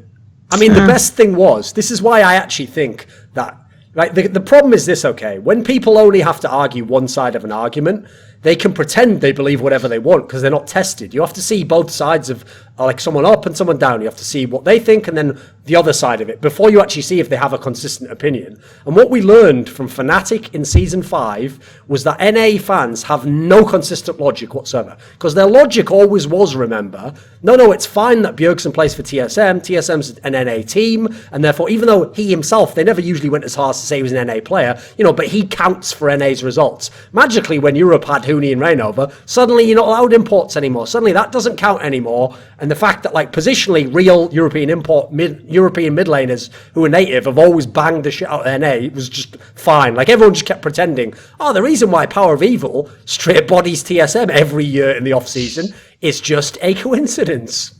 Sound. Just a coincidence. Well, a lot of it was local scholarship, but it's not as funny to just keep banging on him anymore. I'm friends now, so sadly I have to. I won't say it, use the soft touch, but, I have to give some respite to the beatings. They can't just be relentless like they used to be. Come on. The Lemonation treatment, if you will, Yes, the Lemonation treatment. The worst thing about Lemon Nation is if you come from the era I'm from, that just sounds like some sort of fucking new version of Lemon Party. It's like a whole nation of those guys. Why have you called yourself that? The sad thing about him is he really did seem like the perfect candidate to be a coach, but he's still playing for some bizarre reason. It's because, I can tell you from all the games I've followed, unfortunately, most people who play the game, they're not actually even fans of the game. They're just addicted to the thrill and the adrenaline rush of competition. And so even though you get like sort of a little bit of that as a coach or analyst, it's not the same as actually being in the game because you don't get the same like, oh shit, I did that. Like, oh my God, part something here. So unfortunately, as long as you can even be like the worst LCS player and get paid and stay on the roster, people will do that over be the best LCS coach. Sadly, that really is the choice. I've also heard that, like personality-wise, even though he's like 27 or something, and like he looks, like strict and like professional, Yeah. he isn't really. He's like a troll and like lazy, etc. Like he's a typical gamer basically. Okay. And those qualities don't really transfer to coaching. Like he could probably still do like pick ban, but he could just do that as a player as well. So I actually think, bringing it back to CLG though, I do think that Darshan is a player where people have such selective memory of him, it feels like. They just remember all the great carry games he had, and they were like, oh, what a great player, he's so good. And then they use that classic thing as well. He still has the rep to this day. Oh, but his champion pool's so wide, right? Just name me his 3 champions that he's world class on. Oh, there's none. So he hasn't really got a champion pool then, has he, mate? He just plays different champions. Again, why have we fallen into that trap? In theory, anyone can lock a champion in. The fact that most people don't lock him in when they can't play him is a good thing. That's not actually a weakness, To only play things you're good on, that's actually kind of intelligent. Just going to leave that one out there. No one wants to touch that one with a barge pole. Okay. See, he really is royalty. You can't get in there. Like we talked about, yeah. I've got a question for you then. So, what do you think actually holds Darshan back from being the best top player in LCS? Because he's clearly got some talent, right? He's clearly got some qualities that are very good. I don't know. I think it's just with Darshan, I think it's just like inconsistency. It seems like he doesn't like process information in the game very well, and you have times where CLG is winning the game, and then he's like Camille E-flash over the wall into 5 enemies, and that's the sense I get from him, is that sometimes he just makes really poor decisions in game. I almost feel like CLG have almost like unicorns of love syndrome, where it's like they feel like, okay, in a fair world, our roster overall isn't skilled enough to actually win this game, so we have to just like really shock people and go for these low percentage plays because this is the best way we're going to do. You know what you just made me realize, Kelsey? Yeah. There we go. I fixed it, haven't I? It's not chaos style, okay? No. It's just the like higher risk taking aspect. Here's all they need to do. Just bring in Kikis instead of Oh My God. Boom. There you go. There goes the dynamite. Because here's the thing. They pull off all the gimmick plays. Their team's good enough to get ahead. They team fight well at like 20 minutes. There we go. Boom. We've solved it. There you go, Zix. Solved that one for you, mate. And not only that, you can rename yourself Zikis. You can call it...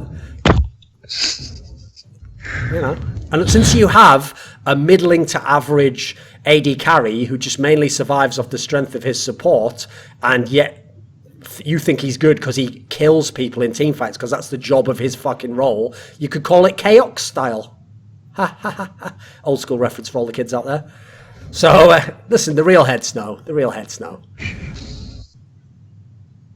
So why does the LCS finals fucking suck then? Is it actually going to be like, for example, since you don't like that narrative, Kelsey, that like things that teams did last year or what they've historically done, I agree. It doesn't make any sense. Like there's no momentum. The fact that TSM was in every final didn't give them even 0.1% extra chance of making this final. Like it had no relevance whatsoever. It would be like saying, well, I've been alive 20 years. It doesn't stop a bullet going in your head though, does it? Like if a guy just steps out with a gun, they don't go, well, the fucking bullet's not effective, is it? He's got that aura around him where he hasn't died before. It's like, obviously that doesn't matter. So in the finals, people expect TSM to win. Can Immortals win? And if so, how? Play better around top lane. I think that's going to look, Flame is better enough than Haunter that there's a win condition there. This isn't a case like, if you look at TSM Dignitas where it's like, okay, well, yeah, but it's going to be really difficult. There is a clear game plan. There are clear areas in which Immortals are better than TSM. And to be honest, even if it ends up being a 3-0, I think it's actually going to be... I would be surprised if it was like 3 stomps. Plus, as you said, like part of the issue is since they had played their whole strategy around the bot lane, like in theory, you actually want someday to be on Maokai. He's a fucking amazing player on that. Whereas actually, if you look, obviously you can put Flame on fucking Jarvan, Renekton. You can put him on these champions, especially something like Renekton. He wouldn't even have to play that if it was like a good lane. He's played it a fucking billion times in official games. Knows every matchup in theory. Yeah. What else though? What else would be the conditions to win? I think IMT has what it takes to win the early game. It's just after that, that's going to be a problem for them. Like the last series IMT and TSM played, IMT kept going for plays when they didn't really have the necessary vision, and then TSM would just catch one person out and then end up snowballing it into objectives like Dragon or Baron. Did you see, by the way, that actually, because I made a tweet that, like, without naming him, implied that, like, Haunter isn't the best top laner. He actually replied to me on Twitter and he said something like, I'll show you in the finals who the best is. So if anything, perhaps that's a win condition, right? I've lured someone whose job actually is to be like the third carry and kind of just chill and do his job. I'm trying to lure him into aggressively coming into the 1v1 with Flame. I'm like, yes, you good. Use your aggressive feelings, boy. You know? I'm just tilting him, Empyre. There we go. We've stacked them all up again. Yeah. And then he's too forward in lane and keeps getting caught out. That's the dream. And Flame snowballs and leads IMT to their first NA LCS. Oh, by the way, I've said this before, so I'll give people a little bit of room again. Even though I'm actually going to be working, I've got like a CS event I have to do on that day. I will say, if TSM loses the finals to Immortals and Flame wins LCS, I'll probably try and make it on the level of, when like TSM went out of Worlds and I just went fucking mental for like a whole day. I'll probably do something similar to that. Even though I'm working, so I can't do it. I can't literally do it 100 tweets again, but I'll go ham. Don't worry, I'll go balls deep again. Don't worry. Just letting everyone know. I wouldn't even go necessarily topside, actually, because I think that, again, you can have this setup where you have a stronger jungle support matchup, maybe, theoretically, and even just in pick and ban this way. And TSM is already tending towards counterpicking the support, but I mean, depending on who gets red side, everything else that goes on like this, I think that you end up in a situation where if you do get a strong jungle support matchup, even if mid lane wins, it becomes a little bit more difficult for the enemy team to contest like bottom side vision. And then TSM have this problem where they can't not contest dragons, I feel, to an extent. So you can catch them out that way and really punish them for that. And I think that this is like the way that you sort of look at punishing TSM. And I think they have evened out a lot of their problems with overemphasizing blue buff denial. Sometimes they leave their own blue buff open in order to try to counter your blue buff. So just making these smart jungle trades, I think, is also a pathway to just not let TSM's mid lane get out of control. So yeah, as long as mid lane isn't out of control, then you can take advantage of, Svenskaren's poor decision making. Who do you think, I mean, obviously you're going to have to judge mainly off the regular season for Immortals. Who do you think has been better in the pick ban of the coaches? It depends on how long you've had on the patch, I think, is a factor. Because first week of patch, I think TSM generally is bad in pick and ban. But with a couple of weeks, they're fine. I think in general, the fact that IMT do weird stuff. They fixated on Jhin. They fixated on Jhin for a bit. Yeah, I think. I mean, Ola brought out a lot of different things in the support position. Some stuff that is easy to counter in lane, but that they feel confident on anyway, they'll still play.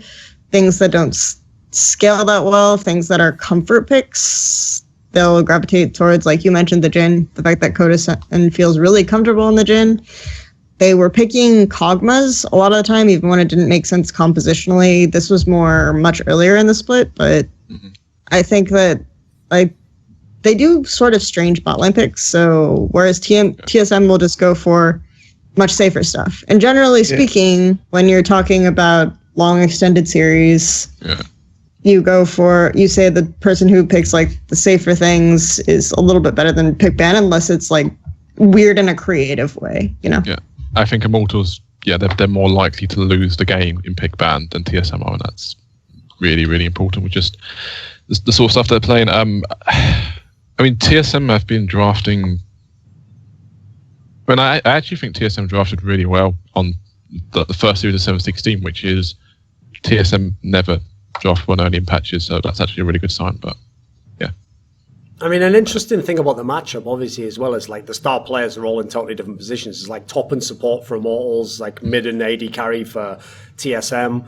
Like one factor that I do think could be there though is that the hard part about hyping up Immortals is, yes, they did look good in the split, but obviously we know already that can be totally different in actual series, and they haven't really played a series yet. They just played CLG, who unfortunately were kind of limited as they were. So I feel as though you can't take off the table on the Immortals side like potential choke factor. Like this is where I'd be really worried that like Cody Sun just like shits the bed on some good pick that they get for him, and like has a bad game or something, or I mean, we haven't really seen Ole play playoffs much, so who knows if he'll be as good as you expect him to be. If one of the bad things is when you're someone who's expected to be a playmaker, just not doing that. Just sometimes when you get nervous, it's not you shit the bed completely. You just don't make those aggressive plays. You just play a bit safer, and that's obviously in his scenario. That's not a win condition if he does that.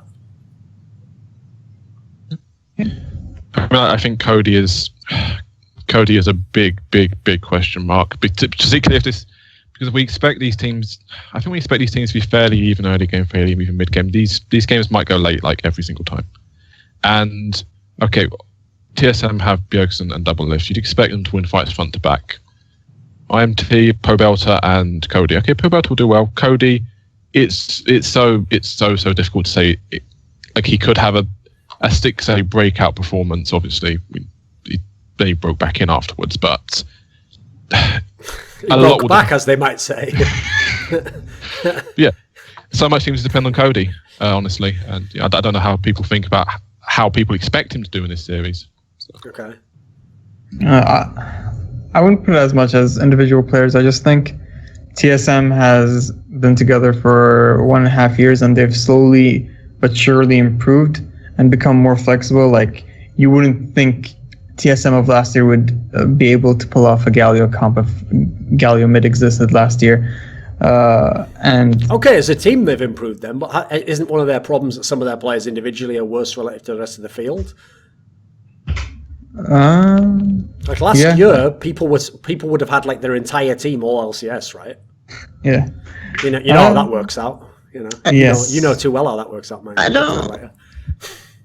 Yeah, but that wasn't necessarily. Did anyone think that team was entirely all LCS last year? Even I mean, is this real? Why do people do this? This is the one thing that does tilt me, Kelsey, is when people just rewrite history. Like, what do you mean? We never said that you abused Reginald. It's like, didn't you? Did I miss all those threads? So last year, Zyrene wrote that article that Twitlonger explaining why Haunter is the best top laner in a team that also had the best mid laner, that also had the best AD carry, that also had an elite jungler, and also had probably the best support player. And everyone universally loved it. It was like, see, Zyrene knows what he's talking about. He takes checks from Riot Games. You disagree? So I think a lot of the stuff a lot of things that people rate these all pro things are very stats based. And let's face it, like, League of Legends stats suck. Like, that's straight up an issue, is that, this guy is ahead this amount of CS at 20 minutes. Well, like, your team is better at drafting, so you're getting strong matchups. Your jungler is better at playing to pressure, so you're going to snowball this. And there are all sorts of factors that go into this. And also, you're playing this champion that's really easy to CS on. It's a lot of stuff goes into these stats that people just like use kind of empirically as the end all be all. Like the damage rating thing that doesn't account for average game time, which apparently coincidentally Power of Evil and Caps are the highest rated mids, and Misfits and Fnatic have the longest average game times of teams in playoffs. Like, oh my gosh, this is amazing. Wow. I don't know. Like, I think it's just this type of stuff is going to create bias for teams that are winning. And that's just a thing that we're dealing with. And unless you're watching stuff really, really detailed and you're thinking about this to an extent, like, I don't even necessarily think, because I watch so much stuff, that I'm qualified to say which players are the best, because that would require a lot more review and a lot more attention paid to each of these things. So I think it's like really difficult to do.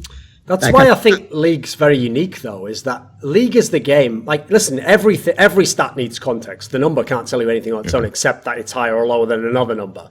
But the difference is, it's almost like League is like counterintuitive in that when you have the stat, you must have an expert explain to you the context of what it means. Otherwise, it does mean almost nothing. Yeah. Whereas actually, in games like, for example, Counter-Strike that I follow, right, yes, I could give you a lot of subtle context, like, this player over this player on stats, but generally, the player who gets the most kills in a Counter-Strike team usually is the star player. Like, except for one-off occasions, that probably is the best player. That probably is the star player. That probably is the focal point. A lot of the things that intuitively you think the stat would tell you, it is telling you. It does feel like League is almost the opposite. That's why, actually, I mean, we've talked about this on one of the early episodes. I find it, while I understand it's part of the evolution to potentially one day get to a better level of analysis from broadcast talent, I feel like this middle period where they're so heavily tunneling on the stats is in a way almost a negative. Like, it's better than when they had nothing. Yes, we can agree on that. But sometimes, like, the negative aspect of it just comes out too much for me, as seen by some of the lists and all the other things, you know. And by the way, I will say one thing as well.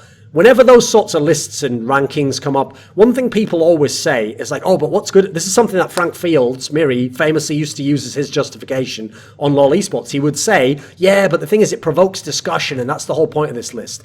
Yeah, right, while you're correct there, and that is good for traffic, that's actually not, that's disingenuous, because he meant all the things he wrote. He really did believe those players were better. He wasn't trolling, and let's imagine he had been trolling for that reason, right, to provoke discussion. So let's say Freak doesn't really believe that Double Lift was like B tier, and he just did that for discussion. That's not a positive that an analyst is going on TV like, I'm an analyst here to tell you what I think. Haha, just kidding, I'm actually trolling to get like a pin. Like, no, that's not, you can't justify that as a good thing. Ultimately, you want people to use stats, but give you real analysis. Hopefully, like you're saying, there is someone out there who takes it like, right, this season I'll watch all the AD carries and I will really try and rank the best ones, and I'll have a strong opinion on it because I've used stats and ranking, and that would be, to me, like the high level of analysis that I feel like we can definitely get to. Well, I mean, from my perspective, people need to give up on trying to sum up things in one stat. It doesn't work. Like, this is always the obsession. People want to be like, okay, we're going to take one stat and that's going to rank everybody. It's like FIFA. We'll have like FIFA rankings. And like, okay, this player got 89, this player got 87, therefore this player... It doesn't work. And the entire approach to using stats that way is what makes the culture worse and worse and worse, because you use stats to try and edify yourself on like prove or disprove a proposition. You do not use stats to try and sum things up. It's absolutely ridiculous. And like, I mean, with this damage rating stuff, I looked at it and I was like, okay, well, I'm sympathetic to an extent because okay, they did one thing which was really good with those stats is okay, they're using new data, because it's still the case that people just chop and screw existing stats. And I was reading Bill James, the baseball sabermetric guys, and like one of the first things he said in his things is okay, if you chop and screw stats, you're doing nothing useful. You have to use new data if you're making a new stat, this sort of thing, which I think is you're trying to break new ground, you're trying to prove new propositions. But the obsession with trying to boil stats down to a ranking, it's ridiculous. And to be fair, esports is the only place this has happened. Like if you look at football, as in football statistics and the use of statistics in there compared to quite a few other American sports, football still very limited. It's limited, and it's going down a dark path because it just becomes okay. I've made this obscure rating, and therefore this player is better than this player over and over again. Well, the funny thing is, that's actually something I would give as an example to Americans, which is in football, okay, believe it or not, until I think it was about, like, it's less than 10 years old, we didn't even use the stat of an assist.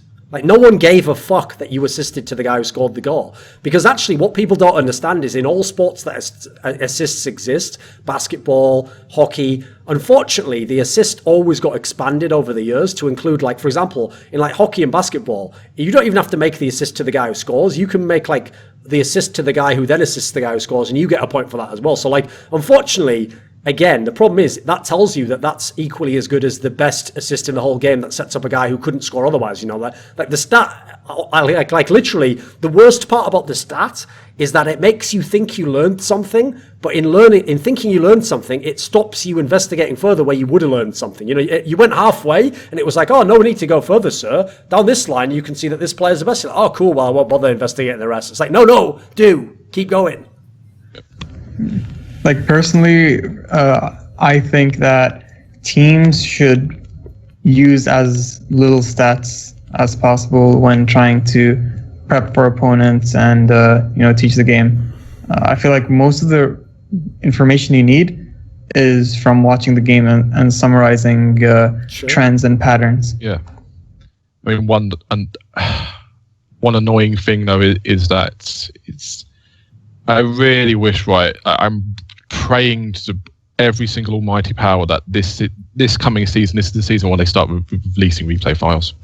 Please start releasing replay files so we can actually do better investigation of how we get an individual player point of view. We can look more into, it's easy to track things. We can look more into because it's almost archaic at this point, having like tier 1 teams having to just get everything of okay, here's a 720 people cast. Okay, I'm just stretching out the bloody mini map to try and figure out who's going where. The maddest thing about that is like this is an example of where when everyone sucks Riot's dick. So Kelsey can confirm this. Like 2 years ago, LPL used to have streams for every single player in the game, and you could literally just go and watch that one player. Like I used to just watch the Flame stream and see how he laned. You know, you can't actually figure that out just from a mini map because half the time you don't see him, do you? You just see whoever's getting a kill on the other side of the map. They still don't have that because you can't look at the fucking replay in Season 7. What is this? Yeah. Presumably they're going to start doing that with like the the revenue streams and whatnot, is to get people subscribed to like BAMTech or whatever, and then they provide like POV streams and other perks. Hopefully that's what they're doing. I mean, I heard that this is a possibility of something that they could be doing, but has not actually been supported by anyone in an official capacity. I'm not sure, but yeah. It should be a slam dunk. I don't understand why it's not. Because the people who watch LCS just want to hear a shit techno song played when Game 5 arrives. If that's your target audience, you're not in a rush to fucking put good shit out there, are you? That's a shit song as well. And by the way, that was actually...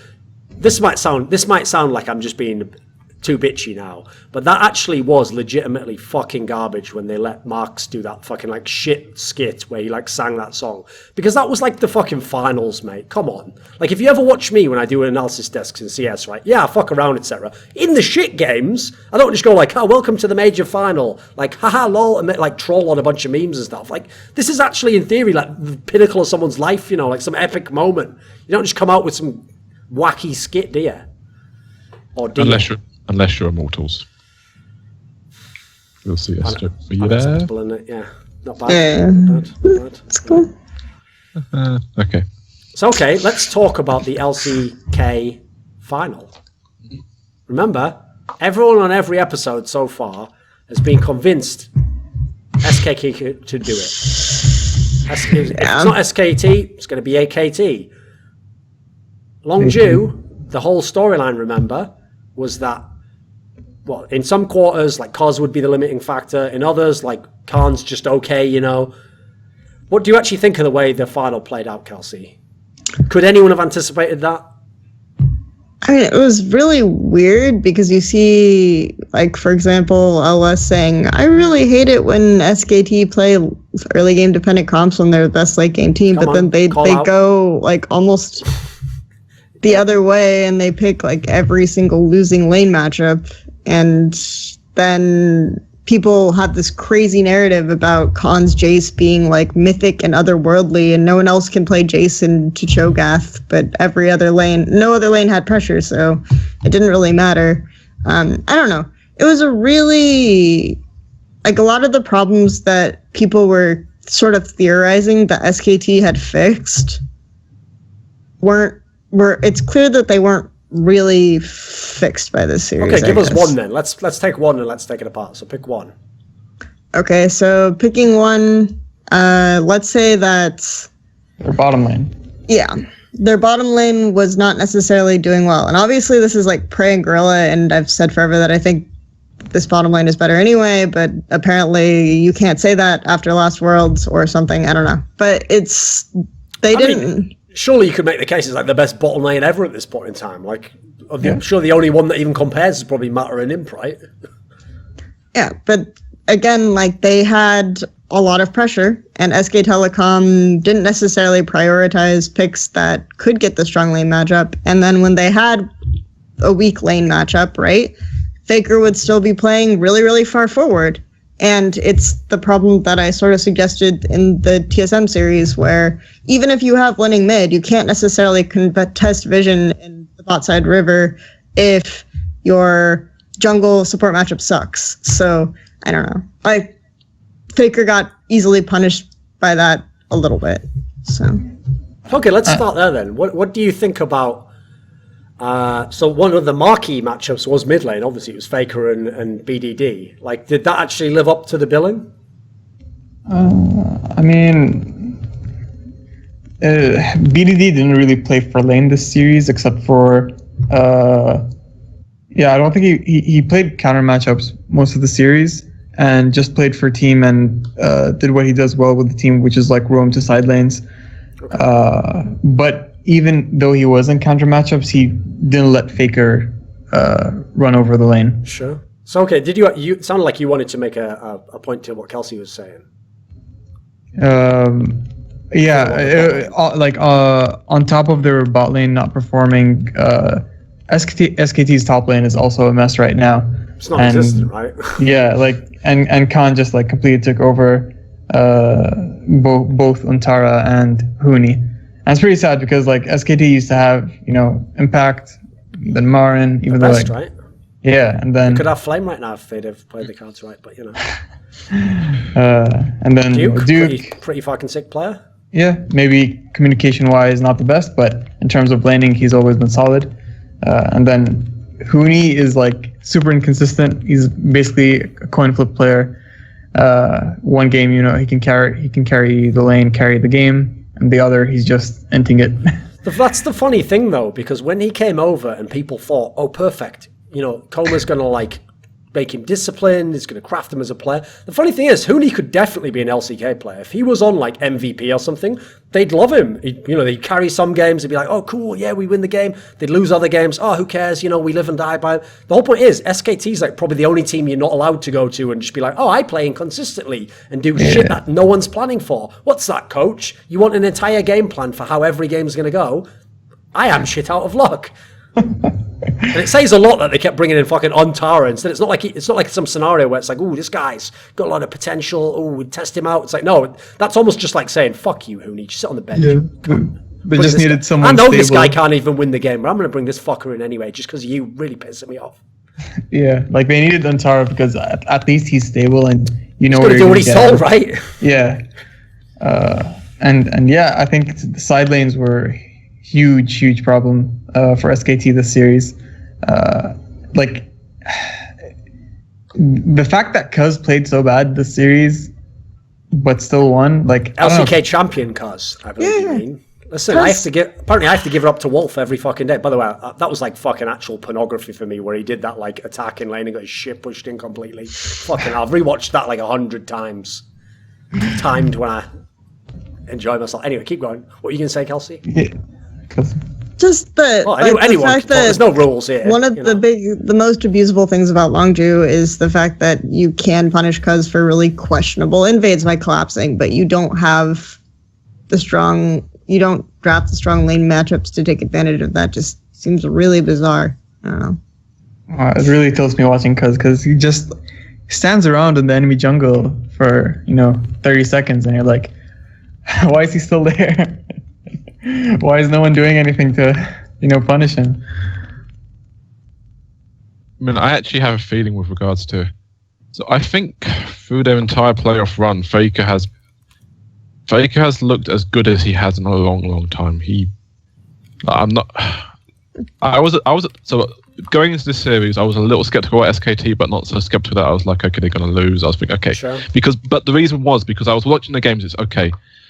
When we think of SKT, we think, okay, we have this, they're decent players at every role, blah, blah, blah. But the big thing that with SKT was, we can go back through history here. 2013 SKT, you had Impact, you had Faker. It was like, okay, well, this team wins through lanes, fine. Then they have the slump. 2015, 2016, 2017, every year it's been like, okay, SKT, if they get to you even at X minutes, they'll just destroy you. And that's kind of feels like that's got later and later every year, like 20 to 25 to 30 to 35. Yeah. But my feeling was going back, watching those games, particularly in the KT, was it the KT series? Second to last one? Mm-hmm. Yes. Yeah. Looking at those games, you looked at it and at least I think 2 of those games went past 35 minutes in terms of actually being contested past 35 minutes. Okay. And you looked at how they were playing, and you're like, okay, they can. And just in terms of team fights, if you go watch their team fights, they kite pack really well, but kiting back is kind of a function. I actually think kiting back well for a team, that's more of a function of individual talent, because it's okay, I'm dodging the skill shots, I know my own damage. You're aligned to the extent to what your teammates are doing, but not entirely. But one thing that marks out a team's synergy is, okay, how well do they do making engages and just riding forward into fights. And if you go back and watch the couple of fights that happened in the SKT KT series where that kind of shows up, they were really poor. Like there was one fight I remember where I think they're coming up, they're on blue side, they're coming up towards Baron, 3 of them are coming up here, and Faker and Tara just try the crappiest flank you've ever seen. Like one of them TP's in, and they're just this far apart, and it's just KT's like, okay, we will just walk out through river, and you completely messed the timing up on this. And we lost the game anyway, but you messed this up. And that actually it feels like for the first time in a long, long time, that aura of invincibility with regards to SKT going into the mid and late game is gone. And in this series, yeah, it's more stupid stuff happened in the early game. They had really questionable drafts, etc., etc. Yeah. But I don't think SKT are invincible anymore. And you look at that and then you think, okay, this is kind of new. This is obviously 2014. There was the slump. There was the slump 20. But you kind of look at that and you think, are we actually seeing this? Is this the beginning of the end? Because teams generally don't recover from that sort of loss of synergy, that loss of slump without major changes. Well, I mean, if you look in history, almost every team who ever had like macro play or shot calling as a strength, that it almost always goes like this. As other problems occur in the team, they just rely on that more and more and more and more. And then eventually that can't just stay forever. You're not just always going to be ahead in that one area, especially as SKT, this season especially, has kind of fucked up the roster, haven't they? Like before, when you had... Here's the thing that's been so overrated about SKT. Aside from basically that season where they went undefeated, which was like their third ever split that they'd played, every other SKT has absolutely been challenged. People just make out like because they won, oh, you dominated the whole league. No, you didn't. Like they were fucking getting wrecked by the Tigers in that first ever split in like season 5, and then they almost lost to CJ in the playoffs at the same time. And like just because they then win doesn't mean no one ever challenged them. So they always had factors where people could compete against them. It's just that was back. And obviously when they won this last Worlds, they won it in fucking game 5 of the finals. Then in the semi-finals against Rocks, they absolutely could have lost that series. Yeah. The key element for me is, in all those other SKT teams, they always had all strong lanes. Like even when Bengi was sometimes a liability, even when Blank would like fuck up a series, you still had winning lanes elsewhere. You still had at least like 1 or 2 people are going to come into a team fight, like able to do something. This split in particular... Yet the jungle and top lane have been either a nightmare or just like occasionally turn up. Like people don't even bother bashing on Peanut anymore. It's just fine apparently that he's not a world-class player half the time, you know. So if the top side of the whole map is non-existent, I don't know what you're going to do from that. With the roster change, I think they took a risk to try to improve aspects of their play that have traditionally been not as good, which is the early game pressure. Sure. I mean, the jungle, listen, you can't really complain about trying to pick up Peanut. That one did make a lot of sense. In fact, you thought to yourself, like, holy shit, imagine Peanut with, like, Faker's pressure, just going to run riot all over him. Sadly, I have to say, in history, almost every team where you think that, it never ends up fucking working somehow. But one day it'll happen. One day, boys, we'll get that aggressive jungler with a good mid. We'll actually have some kills. But until then, Jankos and Nuke, no, never. Of course not. Why would you? It'll never happen. Yeah. I feel like you always need with a mid laner kind of like Faker, you need a jungler that can just play well around him and not just don't play die. over aggressive. Yeah. Walls down and don't die, please. Yeah. But they both want to create space, and then nobody's using the space, I guess. Well, the funny thing is, if you think about it logically, you've almost trained both players not to play with each other, because one of them's played with Kuro his whole fucking career, and then the other guy's played with like semi-shit junglers. So it's like, cool, we actually don't know how to use each other. And also we're in a meta for the first time in a while that feels like you're not spreading, and I've said this a while, it's really atypical. I feel like TSM obviously still do it, but it's really atypical to spread pressure from mid lane to side lanes. It's usually the opposite. And so you're now... Yeah. It's harder for Faker to have as massive as an impact as well, I think, as he's had in the past. I think he was. Well, that's the thing. I think he was hugely impactful in playoffs, but it was not in the sense of Faker would run down to bot lane and get 2 kills. In the sense of Faker just made this massive like dead zone around mid, where it was like, okay, Faker's here, Faker's winning lane, Faker isn't going to die. All 3, like, you can't really do anything in this huge area, and all 3 side lanes are just playing on their own. Flame Horizon, Pawn, and at 20 minutes. Yeah. You know, the sickest thing is, I realise because Peanut went there, it doesn't make entire sense, but this is like the split where actually, if Rocks Tigers didn't know, but if they did just kept fucking together, they might have just won all the splits this year. Like, that team would have fucking bodied half of LCK this year. It would have been ridiculous. Even with all the same players. Don't even change anyone. Don't change Kuro. In fact, if anything, he got better. It would have been fucking amazing. They just toiled away at like the wrong era for 2 years, and then we're like, all right, let's split up. only because Jacob Wolf wrote an article, so we better do exactly what he says, even though none of us were planning on doing it anyway. Suck my motherfucking dick, Casper. Anyway, so listen, I'm not going to create again. I don't give a fuck. They can't stop me getting in. So, okay, here's the question then. After that final, because I can tell by Kelsey's tone there, she's also in the same boat I am, which is like, God is the MVP. Like, we're going to rehaul this MVP award things, boy. What the fuck is this? Like, he's the MVP because, like, he turned up and there was someone in the lane, like, sound. I guess he's the best player then. Like, come on, mate. How can he be the MVP? You only played one series against no one, and then the other team also, like, imploded halfway through the series. Congrats, you are the MVP. Which means nothing, doesn't it? He wasn't that sick. He was good. Wasn't, like, amazing, though. Like, if he'd have had to play in the series against... start with Smeb. I wish fucking KT could have played him. Even Cuvée probably could have done a lot. Marin for a freak of freaks. I realize the team's not that good, but he still has games where he's a monster. Come on, mate. Khan's not going to do shit at Worlds. If he does, then clip that segment there and it's more content, isn't it? So no one loses. Putting on the LS hat, I feel like... you can see the way he controls his champion. And yes, the moves, clearly. He controls his champion. Yeah, like, he's... very mechanically good, but yes, my concern with Khan is just always I don't really like his flank play that much in grouped fights. I think it's beneficial. It's good that like Longju are able to do so much in terms of keeping mid pushed and the map balanced when he's playing a split pusher, and very few teams are able to do that well, especially right now. So I think that that's really underrated aspect of what makes Khan work and what allows Khan to play very well. And I always give Prey way more credit than anyone else. I feel like I gave Prey so much credit last year. I give Prey so much credit this year. This guy, his engages are good. He's really always where he needs to be on the map. And I just think that Longju gets so much out of their bot lane right now.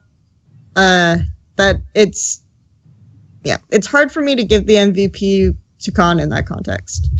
And because their bot lane is so consistent, Cuz can spend all his time around top lane and warding for Khan and making sure he's safe, and then Khan can just brute force his enemy. Like, the mental thing about that bot lane is, when I think about it again, I actually think you just have to outright give them, like, the title of the best bot lane ever. Because, first of all, their accomplishments already are close. Like, yeah, they didn't win Worlds like Mata and the rest did. But first of all, the Mata and Imp one famously was only that amazing, like, 60% of the time. The other half the time, they just did ridiculous aggressive stuff and, like, through games, because they were so talented, admittedly. But the difference is, this is a bot lane that plays totally within their boundaries, but it's still very good. It's very consistent. Played half their career with like no fucking mid pressure. Also, both players were actually at one point in time among the best players without each other, and then came together. Like, that's another aspect that I think is very underrated. It's so rare in League. I was like what I said about the jungle and the mid laner. It's so rare you ever actually do get that bot lane where it's like a good, really good AD carry and a really good support, and they're both in the same lane at the same time. Almost every other lane that either never works or it's someone's like a little bit worse, and then there's a clear shift of power that way. It's like, oh, he's good because he has this support. Oh, he's better because he's with this AD carry. They actually are just like equally good. It feels like. I would give a little bit more credit to Prey still, which may be a slightly controversial opinion, but I feel like Prey is one of the rare AD carries that actually leads the lane to some extent. And I feel like because of that, though, you can also give Gorilla a lot of credit because he's able to get a lot of map control off of that. And so, yeah, that's kind of where I give Prey a little bit more credit. But I also think Prey's engage sense is better than Gorilla's. So, but I do think that together they are a very good bot lane. Did you actually think the final was good? Strong? Was this actually a decent final? No. The games were just all stomps. And it was, as far as where it wasn't particularly interesting from a gameplay perspective. It was most like you could get the same experience by just putting the stream on, sitting down and listening to, oh, look listen to how excited everyone is because an upset is happening. Yay. the games weren't that good. It was, and okay, like, I can appreciate great laning as much and like that sort of thing as much as anybody, but you want to see like. You want to see something else. I don't know. For me, the finals weren't that entertaining, and I don't know what to say. Like they would rank pretty lowly. Okay, here's one thing I did enjoy. So aside from that moment where Wolf got his shit absolutely pushed in after trying to make that play, second favourite moment was when SKT won a game and everyone on Twitter who's like literally paid to be an expert about League of Legends was like, reverse sweep, it's coming in now. And then obviously it just ended anyway and the final was over and there was none of that. So that was one of my favourites because that was a narrative actually fucking the person giving the narrative up their own ass in real time. I've always wanted to see that. Normally there's more of a sort of like a snapback effect, like pulling an elastic band. You have to really pull it for a while and then when it snaps back on you, it really wrecks you and you pretend you never said that and delete all your tweets and change your Reddit account name to, I mean, I could make a joke there, but I won't reference that guy's name. So anyway, what did you think of the finals, Empyre? From an analytical perspective, it was, boring, but from a fan perspective, watching SKT getting demolished, and it's like end of a reign, and watching, two rookies, and then like BDD, who's still relatively young, and then Prey and Gorilla hosting another championship was kind of fun to watch from a fan perspective. You just by the way, the one narrative that was good though is the fact that people missed this one as well. Is that KT got fucked again because they didn't qualify for Worlds thanks to SKT losing, right? That was good. Yeah. Is it really an end of an era? Because I feel like we've been down this road before. Everyone conveniently forgets. Like SKT lost to KT in the playoffs last split. I was thinking that there were several teams at Worlds that were going to be better than SKT. I mean, SKT had that deep. Oh, you mean a year ago? But yeah. You meant a year ago they lost. Yeah. Did I say last split? Yeah. Sorry, I meant last. We know what you mean though. Yeah. Okay. SKT this split had the losing streak in the regular season, but then they did actually have an uptick in playoffs. They did actually fix a lot of stuff. So unlike a lot of the other teams, isn't this the problem? That because they have such blatant problems and some players that are blatantly below par for where SKT is, you feel like if they just change some of those players, even maybe one, well, they still got to the fucking finals with all the nightmare problems they had now. So they might be the closest to getting right back to the top again. Yeah, for sure. I think if you believe in SKT, you're going to continue. But I don't. But I think if you believe in SKT, you're going to continue believing in for Worlds. And then after that, who knows? But that's like that's the reverse of what people do with KT. I'll tell you the real reason. You ready for the real reason why people continue to believe in KT? It's not, by the way, that they actually think KT will do it. They don't. They know in their hearts, like there's a reason why these teams fail, and that a bunch of them are anti-clutch and just fucking lose it, and especially that SKT's psychologically always fucks with them. All the fans and all the experts who love KT know that. But here's the reason why, because I've done it myself.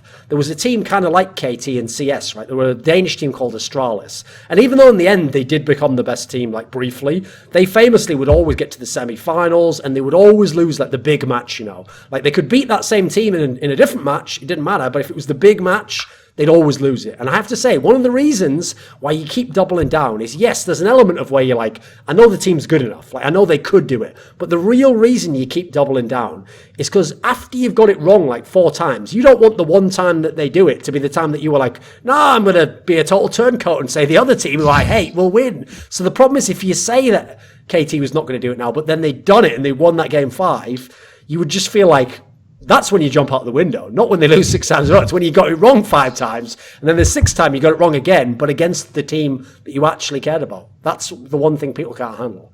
But here's a more interesting question. What do you think Longju can actually do at Worlds? I mean, like their first seed, Korean first seed, and unless they face another Korean team, I can see them making it to the final. I don't see why not. Okay. Like they have some of the best players in lane. It's just the jungler that's a problem. But if you have so much pressure in your lanes, then Cuz just needs to play like on an average level, and then things will shake out fine. They weren't really forced to adapt in a best of 5. That's my real hesitation with Longju, is that we've seen a lot of adaptability from other Korean teams, and obviously we have like Prey and Gorilla to fall back on, but there are aspects of there are aspects of Con that make me feel like there is a certain rigidity to Longju's playstyle that might be difficult for them to adapt in a best of 5, and SK Telecom didn't necessarily force them to adapt at all in the best of 5 that we've seen them play. And so that's my one hesitation for Longju. Kelsey, isn't this the year where some Chinese team could just beat like Longju and win Worlds? I don't think they're going to. I don't think Chinese teams are going to win Worlds. Could it happen though? Could it? I mean, I think they could be. No, I don't know. Like it's difficult. Which teams outside of Korea that can beat? Do you think? Yeah, that's the question, because there are theoretical ways in which Longju can lose. But okay, what do you think you have to beat Longju then? What do you have to beat Longju? You have to have something. You have to have a jungler that's really good at answering topside pressure. You have to have a bottom lane that doesn't necessarily auto lose, I guess. It's difficult. Like a jungler, I think a jungler that's really good at answering topside pressure is the number one thing. And so then what about WE then? Draft, WE make it? A winning bot lane matchup. What if WE make it then? WE are weird because I don't necessarily know if they'll do really. I feel like they'll SKT Longju. So they'll do like a very similar thing where they'll go like weird Xayah Rakan bot lane, and then they'll pick Sejuani, and they'll have like 0 jungle pressure randomly. WE do this a lot, and I think I wouldn't necessarily put it on WE. I think maybe, it's actually, I don't know if an LPL maybe no. IG are too similar to Longju. Are IG even going to make it? Or worse. Isn't that like their fate? IG's like the fucking KT of China, and they're just going to get their hearts broken and not make it. I mean, actually, it's more like they make it and then they do nothing. That was just once. That was a one-time thing. That doesn't happen to me normally, baby. I mean, I feel like that's LPL. The more likely scenario to happen is that they disrupt WE again in the gauntlet, and then because I feel like you could almost say that IG will make it to Worlds because they'll have momentum on by winning first series of gauntlet if they beat OMG, and then they'll go in and they'll take out WE. So I think that that's a possibility. I actually think that matchup should be really good again, because it really depends on whether or not WE have adapted after they lost the 3rd place match. So. Okay, so Strong, does this mean Longju should be the number 1 favourite to win Worlds? In my opinion, I think you have to give it to them, but it's just a case of there are legitimately like 4, maybe 5 teams who are within touching distance of each other. I think at this point it'll be the 3 Korean teams. Someone, I'm not a China expert, but someone from China, and no one from Europe. No one from Europe. Or the West. Come on, let's be real. Or the West. Unless I drew the NA fans in there. I made them think we were going to say someone from NA. But okay, who were you going to say? You were going to say someone from NA, weren't you? TSM. It would be G2 or TSM, but they would have to, the top player on either team has to just suddenly become the best in the West. And you can obviously no problem with that. I'll just draft Irene into the call. He'll explain it all, and then next thing you know, Worlds. Question mark. Worlds champions. Okay, Empyre. Who do you think that Longju could win Worlds?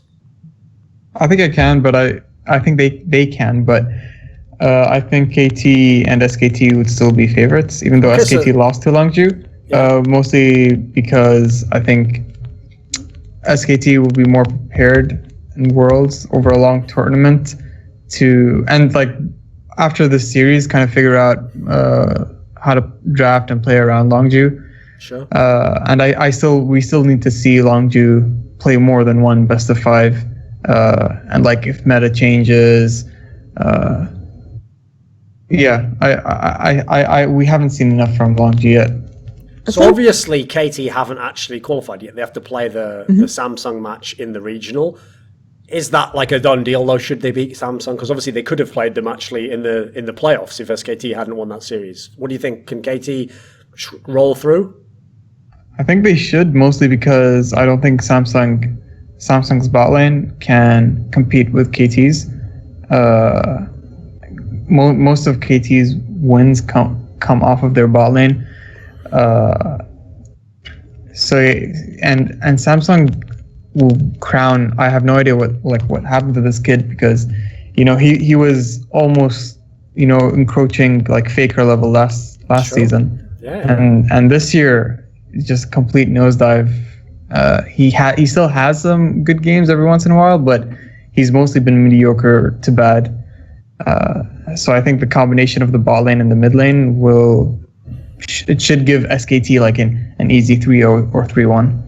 See, he actually took LSD in the off-season as well and started watching the games of when he was playing in CNB LOL, when he was playing in Brazil, and now he's just regressed completely. It's like the end of Altered States. He's just full chimped out, and so nothing you can do with that. So, see, I actually feel like that's the thing. Because of Longju winning like that, and the SK narrative of like, oh, they always get together for the playoffs didn't work out in the final, it does feel like if KT can just make it to Worlds, like, holy fuck, they actually have a decent chance of winning. Like, they're one of the few teams that are going to be going from a major region who, if anything, still haven't necessarily shown us their best. Like, they actually kind of don't get the most out of their team. So I feel like they're like the dark horse to win the whole thing. Because if you think of it, SKT is like the kind of like almost the only team that can unseat KT. And they might not even have to play them, right? Yeah, they don't have to play them. Like, yeah, if someone else beats SKT for you, it's like what could have happened to Rox every time. All they needed was some other fucker to just beat SKT. They would have won all the shit, wouldn't they? Which is obviously how they won their one LCK title as well. It's like, well, there we go. There's the win condition. You just don't have SKT on the other side of the screen and you win. I think the frustrating thing about predicting a tournament in which SKT is attending is that even if you analytically can identify these weaknesses and like, oh, this hiccup that SKT had, even if it's consistent across like a set of series or a set of games, they end up adapting really well with a short period of time in between, even if they've had a chance to adapt before. Like theoretically, SKT during regular season last 2016 was showing like similar gaps, and then they had time between when they played regular season and playoffs to fix problems that you could identify, and then they didn't against KT, but then they come to Worlds and they're playing really well with like identifying where the enemy jungle is and then using this pressure. They figured out the meta aspects. They were able to adapt really well when people were throwing up the bot lane stuff. Like Wolf came into power once more with mage champions, everything else. So it's just really difficult to ever say that, okay, SKT have too many problems. I think it's really difficult to say that at this point. And you still believe? It's not even a belief. It's just like it's like I've been broken because I predicted against SKT so many times, So yeah, but as I said before, stick with doing it, because then when they don't do it this one time, you win, don't you? And then, like everyone else, luckily in League of Legends, everyone gets a get out of jail free card where you just say, the past never happened. Only the last thing I said what I should be judged upon.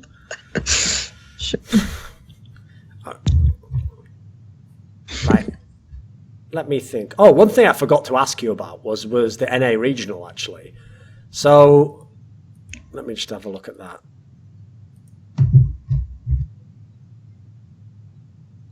So are the matchups actually known for all the rounds? Like, isn't it dictated by what happens in the final or something? Yeah, so it's the third place match. Whoever wins the third place match goes into the second game of the gauntlet, I believe.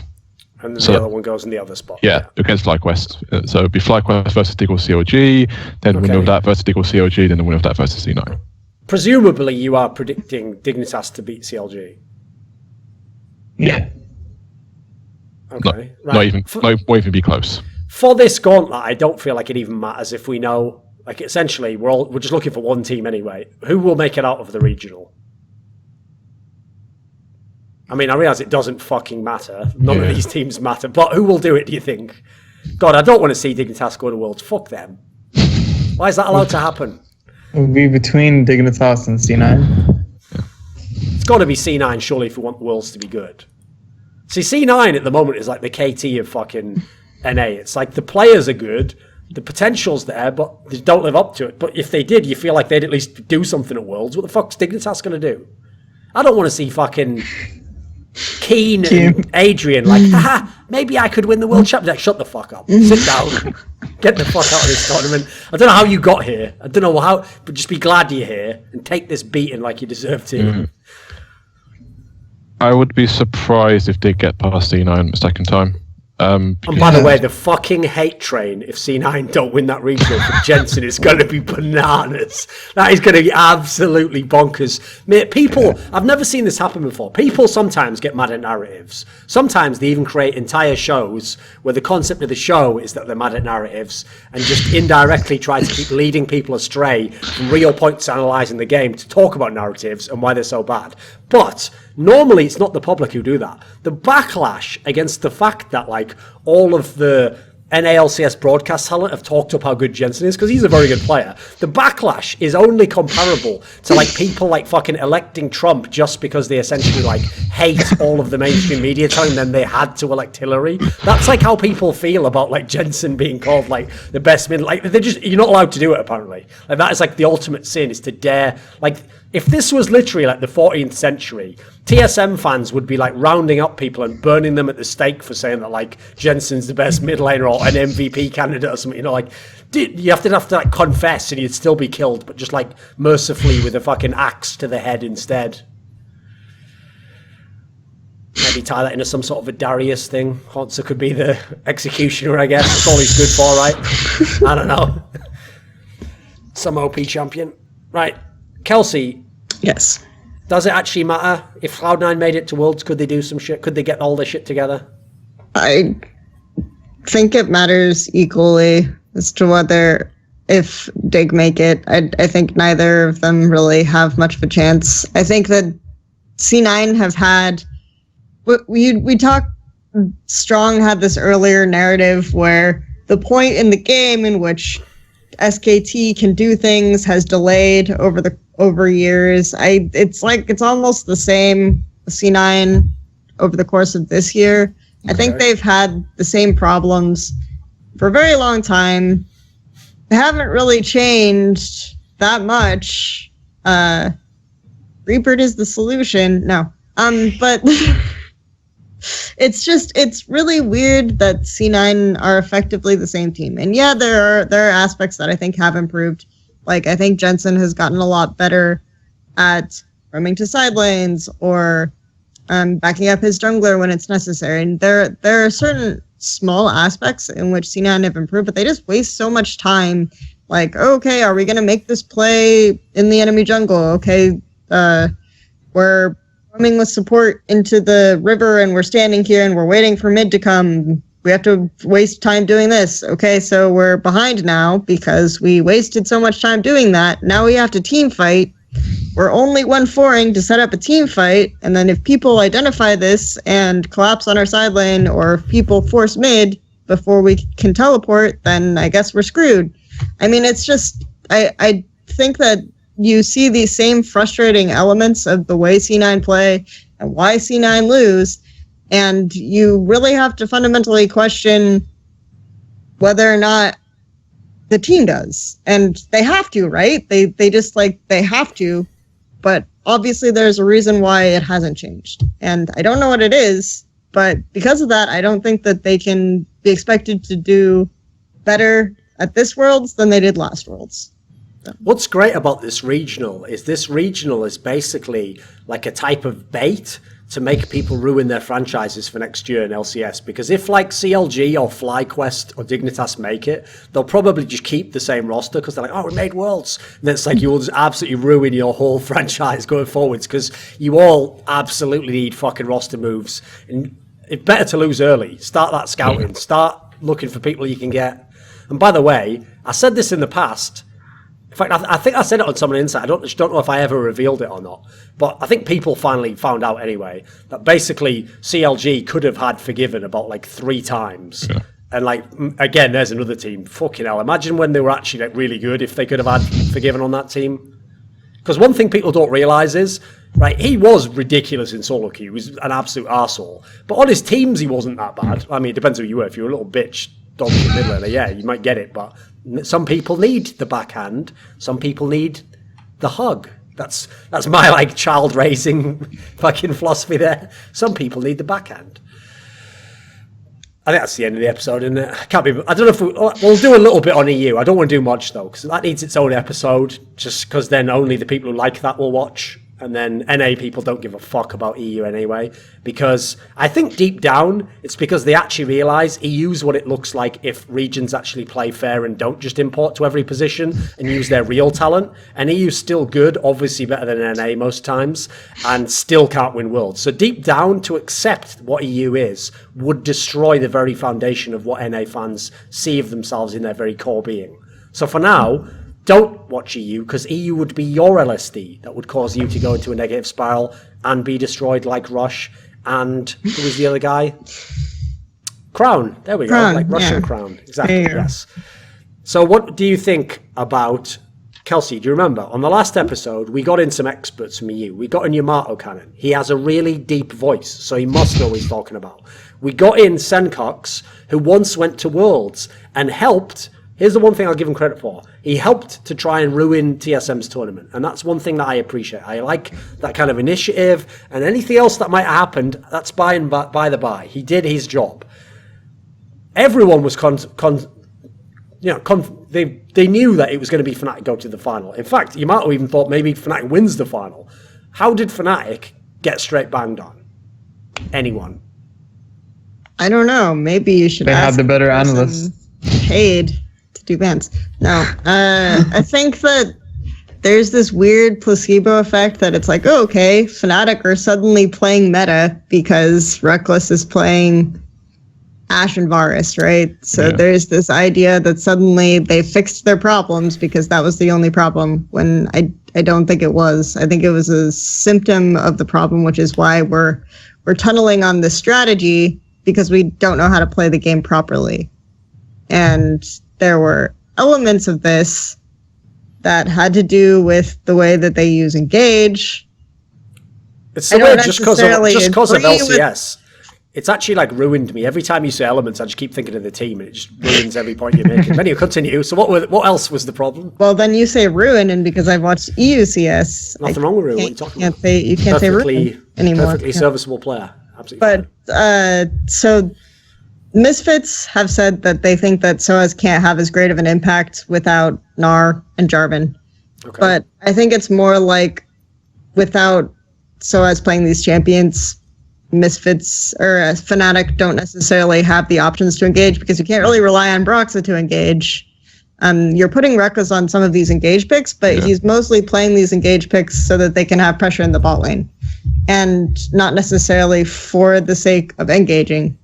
So, and then also, like, they're used to playing to sidelines in the mid game.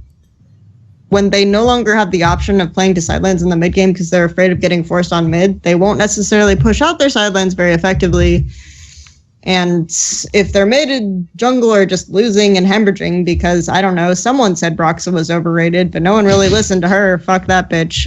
So all pro first team, baby. All pro. Even the pros voted for him, some of those idiots. Let's find those guys. Anyway. Strong. It's funnier if we leave Empyre till the end, right? And we make him. So what did you think of this series? Why did Fnatic fail? I think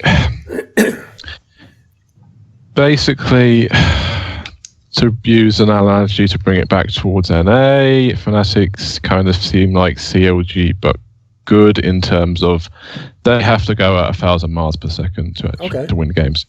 And if you have SOAS on Shogun for 3 games, he is not going at 1,000 miles per second. He is sinking into the earth. And I mean, people are going to be like, oh, they just play into the meta. Blah, blah, blah.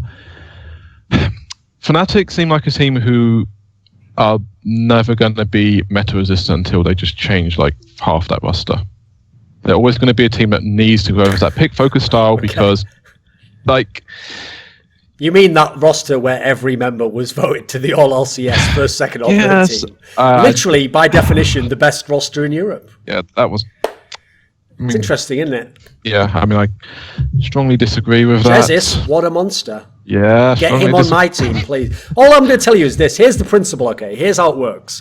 If tomorrow Fnatic was to release all 5 players, how many teams would be jumping over each other, elbowing each other in the face to get Jesus and fucking Broxer? Like, come on, mate. Come on, mate. Yeah. Come on. I mean, people love Broxer, like, so the people would get Brox, but yeah, like it's a particular. I mean, it's a particular set of like Jesus is just a super inflexible player in my mind as well. With regards to he has to play this certain way, he has to play this certain style, and it's just like I actually to be honest, actually, I wouldn't be surprised if Fnatic make a run in Gauntlet or whatever, because I could see them just they'll find something and I'll overrun teams, and with. I mean, I haven't watched as much EU as NA, but it feels like some of the lower teams in the EU,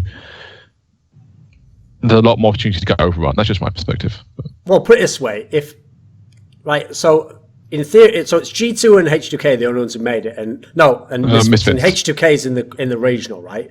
Right. This is your test, Prolly. If you can fuck up and lose against Fnatic, I can't say we'll take back those awards for like being the best coach because those are for the regular split, but. You are fucking garbage at coaching series. Like, stick straight to VHS movies because you can't do series, son. You can't do TV. You can't do 5 in a row. You're not all about that game. So, Empyre, what was the actual game plan to play against Fnatic? Like, again, every player, all pro. It must be tough to come up with a game plan to beat such a team. Titans of the game that they are. I mean, in terms of drafts, basically what Kelsey said, both Fnatic and Unicorns, we found they had like some champion pool issues that if we take them off certain champions, they'll be off kilter and they won't be comfortable. And we get a comp that we're comfortable on, and then it's just easy from there when we're on it. When everyone on our team is playing a comfortable champion and the enemy is playing a comp that they're not supremely comfortable on. And I think that's how both series went. Obviously, we've also been working on becoming a more flexible team. Most of the split, we tunneled on or like not really identified which lanes, depending on the game, had priority and then how to play off that priority. And we're slowly but surely getting better at it. And I'm not saying like these series are completely on us. It's like a mixture of preparation, us kind of improving slowly, and then also the enemy team dropping the ball as well. So obviously I take quite perverse Schadenfreude in every time Reckless doesn't have all the superstars around him and he gets his shit pushed in, because I'm just a mean-spirited motherfucker, obviously. But what do you... He has seemingly been, over the last year or so, the focal point of all these weird non-meta things that they do in Fnatic. Is there some issue that Reckless has as a player? Because clearly, in terms of talent and mechanical skill, he should be ideally suited. He should run riot over Europe, right? It seems like he's just not in a mentally good place this year. I don't know like what started it. Maybe it's like the constant losses and the pressure and stress. I will say that's the one time I do feel bad for him. Every time he like cries or does a Facebook post, I'm like, cheer up. You're an all right person, I guess. P.S. Forgive me, anyway, wonderful. Yeah. Anyway. Yeah, and I guess like being in that place is just like, okay, let's try like this crazy style. And I'll do my own thing, and then you guys just like try to play around this, and we'll try to win some games. How did everyone miss, by the way? Speaking of narratives, Kelsey, this is where unfortunately we have to mention that Fnatic did have the coach of Immortals that got banged out in every semi-final. The Coach of Immortals thing, I actually talked to him specifically about this issue because he said, Fnatic all said, we knew the problems going into Rift Rivals, we knew all of this stuff, we knew that our style was limited, everything else. And I asked him if it was a situation similar to the Immortals situation, right? Because did he flinch when you even said Immortals? He was like, shit, I thought I was back there. Because, and the way he described it was that, you know, some players don't believe in a global meta, and I think we already discussed this. I love that was term, by the way. Yeah, I love that. Yeah.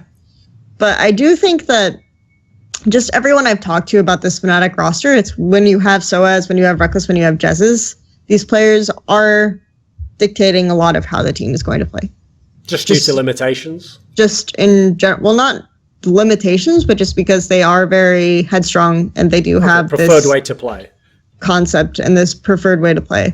Okay. And they're guys who think about the game, which is they think about, they're very intelligent about the game, they think about the game, but they're also going to be stubborn, they're also not going to want to lose. And I think this is something that hurt Fnatic a little bit, is that they were very prideful about the fact that they only lost one series, the split. And they were almost afraid to lose in regular season and to change the formula that they had that they were working for them. Like Justice himself said that we don't want to stray too far from this identity. We want to like keep consistent to this identity, even if Reckless is playing more meta picks, even if we're trying to get more mid pressure. We want to have this like move across, abuse the map sort of identity. Reckless is very good at, if you watch the way he lanes, he's very good at stacking bottom wave and setting up for dives in that sense. Soaz reacts really, really well to when someone is making a play on a bottom side or in his lane. And when I talked to Soaz about this, actually, even he said, it's not necessarily that I have good instincts for this. It's just that our vision is like not that good, right? So if we can't make a move, we can't do anything unless someone else is doing it. And then we just get like better at reactive plays this way. So I think that Fnatic are really, really good under certain circumstances, but because they were almost too afraid to push past those, they didn't get better at other things. Reckless individually, though, even if he's having mental problems in terms, I don't mean that in like a whatever, but even if he's having a difficult headspace issue right now, I actually think he's playing really well this year individually, just like in terms of mechanics and his ability to just like, I think he was one of the few players who straight up outplayed, like completely destroyed his opposite in the Misfits series, actually. Like, if anything, he's becoming the player that Thorin kind of wanted him to become. That's what he is like this series, like playing aggressive, playing but that's dominant. the problem, is like the picks don't fit that. Like I agree. I think actually this year was when like the spring split, I really thought that, you know, when he started to actually come on and have like carry games, that was sick. But like the meta of what they pick for their bot lane doesn't make any sense in that context, you know. Like that's one thing I wonder about with that team. Obviously, like a lot of hype was around Caps. Soaz is going to be Soaz and do what he wants anyway. It's like, why don't they focus around Reckless then? I think Ashe, the thing about Ashe Varus, which are the picks that he kind of gravitated towards after Rift Rivals, is that they're really good at winning lane. And that's why he picked those other champions as well, is that even if you think of them as like these utility picks and they aren't going to scale really well, what he wants to do is he wants to win lane and he wants to have like some modicum of control over getting picks, over making plays. So obviously, if I can't play Kennen, right, I'm going to go to these like more meta equivalent, which is maybe has less mobility and I can't self-peel, but I can still get picks. I can still win lane hard. So. Okay. You know, I don't know if you've ever had any of those like recurring dreams, but I always used to have this really weird one where I would be in like college, which in England is actually like the 2 years you do between your equivalent of high school and then university. College is something different from a university. And in that period, right, what you do is you boil down your subjects. So you go from like 10 subjects to like 3 or 4. And then the idea is from those 3 or 4, you will then head to your degree, which is basically one subject. We don't do like America where you major and minor. You're just going to boil it down to one subject. So it's actually really important that you pass these ones. When you did the 10 subjects, obviously you could just get like 6 or 7 of those and some of them could be a wash. But you got to get all the ones when you do the college period. And I used to have this really weird dream where in the dream, I would always be going to college, and for some reason in the dream, there's a class that is one of the 4 that for some reason in the dream I've always been like skipping, like I've not been going to that class, but I've reached the point where like you've got to go now, otherwise there's no chance you could pass still, you know. So I've got to go to the class and I've got to finish that subject, otherwise like it's going to wreck my whole thing. So I'm going to the college and I'm trying to. Here's the problem, because I haven't been to that class, I don't know where it is. And so for some reason, the dream is always like one of those anxious dreams where I'm like running around and I'm trying to figure out where the class is, but I can't just outright say like, where's this class? Because then it'll be so conspicuous, you know, that I wasn't there the whole time. So that's what always happens in the dream. And I never resolve it. I never get to the class. And then I wake up. And what's great is actually you're thinking like, this sounds really horrible, like really anxious. It does. It feels horrible. But what's great is when I wake up, like the second I wake up, I go, wait a minute, I'm not even in college. That's not even real. Awesome. And it doesn't matter, I can't find where that class is. Now, I actually feel like that must be what life's like for Dylan Falco. Every day, he must have dreams, right, where in the dream, he wakes up in the dream, and he's like, oh, thank God. Oh, I thought we fucked up the whole semis. And they're like, what are you on about, coach? Today's the semi-finals of the spring split. He's like, okay, he's going into that, you know, it goes really badly, similar to how it was in real life. He's trying everything he can, you know. I'm sure this pick worked in practice. Then he wakes up again, and it's like, phew, obviously that was in the past. And they're like, what are you talking about, coach? It's the semi-finals of the summer split now. Now the dream's got a third level, hasn't he? If he fucks this one up, he's going to be in limbo or whatever that shit last 20 minutes of Inception was that totally didn't work. You know, it was a banging film up until that point. The end of it was shit though, wasn't it? That didn't make any sense whatsoever. They just violated all the rules. Much like apparently his career has in the playoffs. Violated all the rules. Okay, let's just finish up with some brief words about G2 versus H2K. Don't go super in depth, but give me like broad strokes. What do you think of this? How do they always do this in H2K? It's game 1 was going super, super well. And then Trick outsmited a Nunu consume smite. Though to be fair to Trick, it seems like he timed it in a really good, like a good time, and it was like more of an outplay than like Yanko's choking. Yeah, that's what Perk said. But did Nuclear fuck up the series? I mean, it's their ball lane played bad. Yeah. Didn't help, did it? Yeah. I think like after losing that Baron and then losing that game, it seemed like Jankos had a Facebook post and it seemed like they were just out of it after that first loss. And I don't know why that keeps happening to Jankos.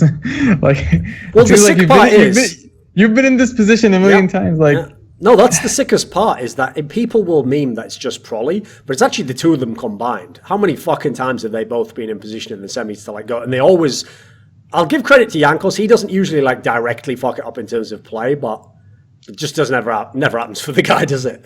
I mean, Odo Amna as well. Odo Amna randomly escapes like this kind of criticism, but it is really interesting how you watch him up, right? So the evolution of top lane picks. Like, you think of the typical top laner, like Odo Amna is almost like the typical top laner inside out, where you're losing, right? And then you really want this champion that is going to smash lane really hard, right? This is like, you want to take the responsibility for that. Yes. You want to smash the lane really, really hard and just carry the game. And this is the pick that you're going to television on. Odo Amna is like, no, I can take the bad matchup and I can carry the game with the bad matchup somehow. Odo Amna is like the guy with the new girlfriend, right? He's tried to go down on her the first time and it's gone really badly. He's like, just give me another chance. Listen, that wasn't me. I'm not like that normally. Listen, the mood was wrong, the ambience was wrong. Just give me another try. And then obviously, in this scenario, it doesn't work. So, okay, keep going. He starts out the series playing Trundle into Cho'Gath, which is a strong matchup for him, right? He can theoretically play this all right. Like, obviously, you can debate a little bit of the logistics of this matchup and in which ways it goes one way or the other. But theoretically, it's really hard for Cho'Gath to do well if Trundle gets like ahead and starts side laning. Then your lane assignments get kind of screwed up. Maybe you send Cho'Gath mid, and then that's awkward. But whatever. So the point is that he starts out with this, which should be like a decent matchup for him. Next, he's like, you know what?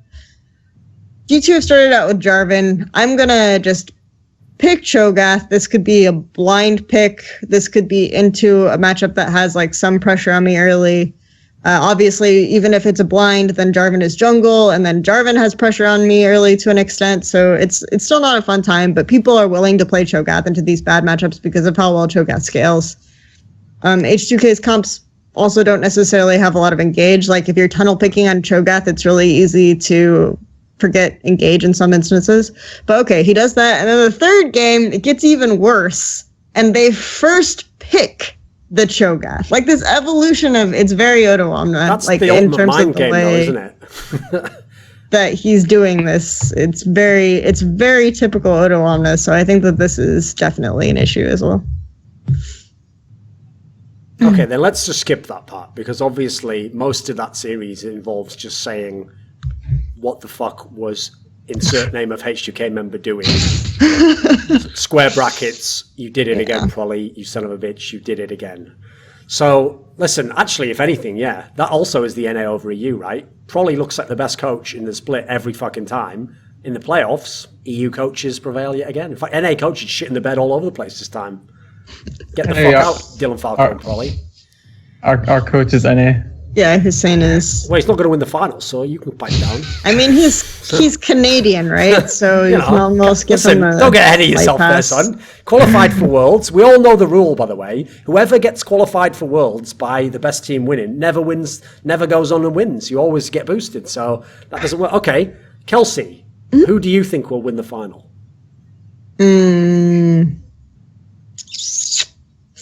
Ooh, this is taking a while. Actually, it's taking a while just because Misfits are so hard to study at this point, because I think it's just weird that it's like they almost between regular season and playoffs discovered really simple things like, I'm Maxlor. If I invade on pressure, I can take camps and ward at the same time. I don't just have to ward and leave and then be super behind in XP and lose 1v1. But it's like these things that they haven't really established a track record of. And again, like Nasser or Empyre already admitted, they won by abusing things that were really obvious in the way that Unicorns had, or the way Fnatic played, that I don't necessarily think are...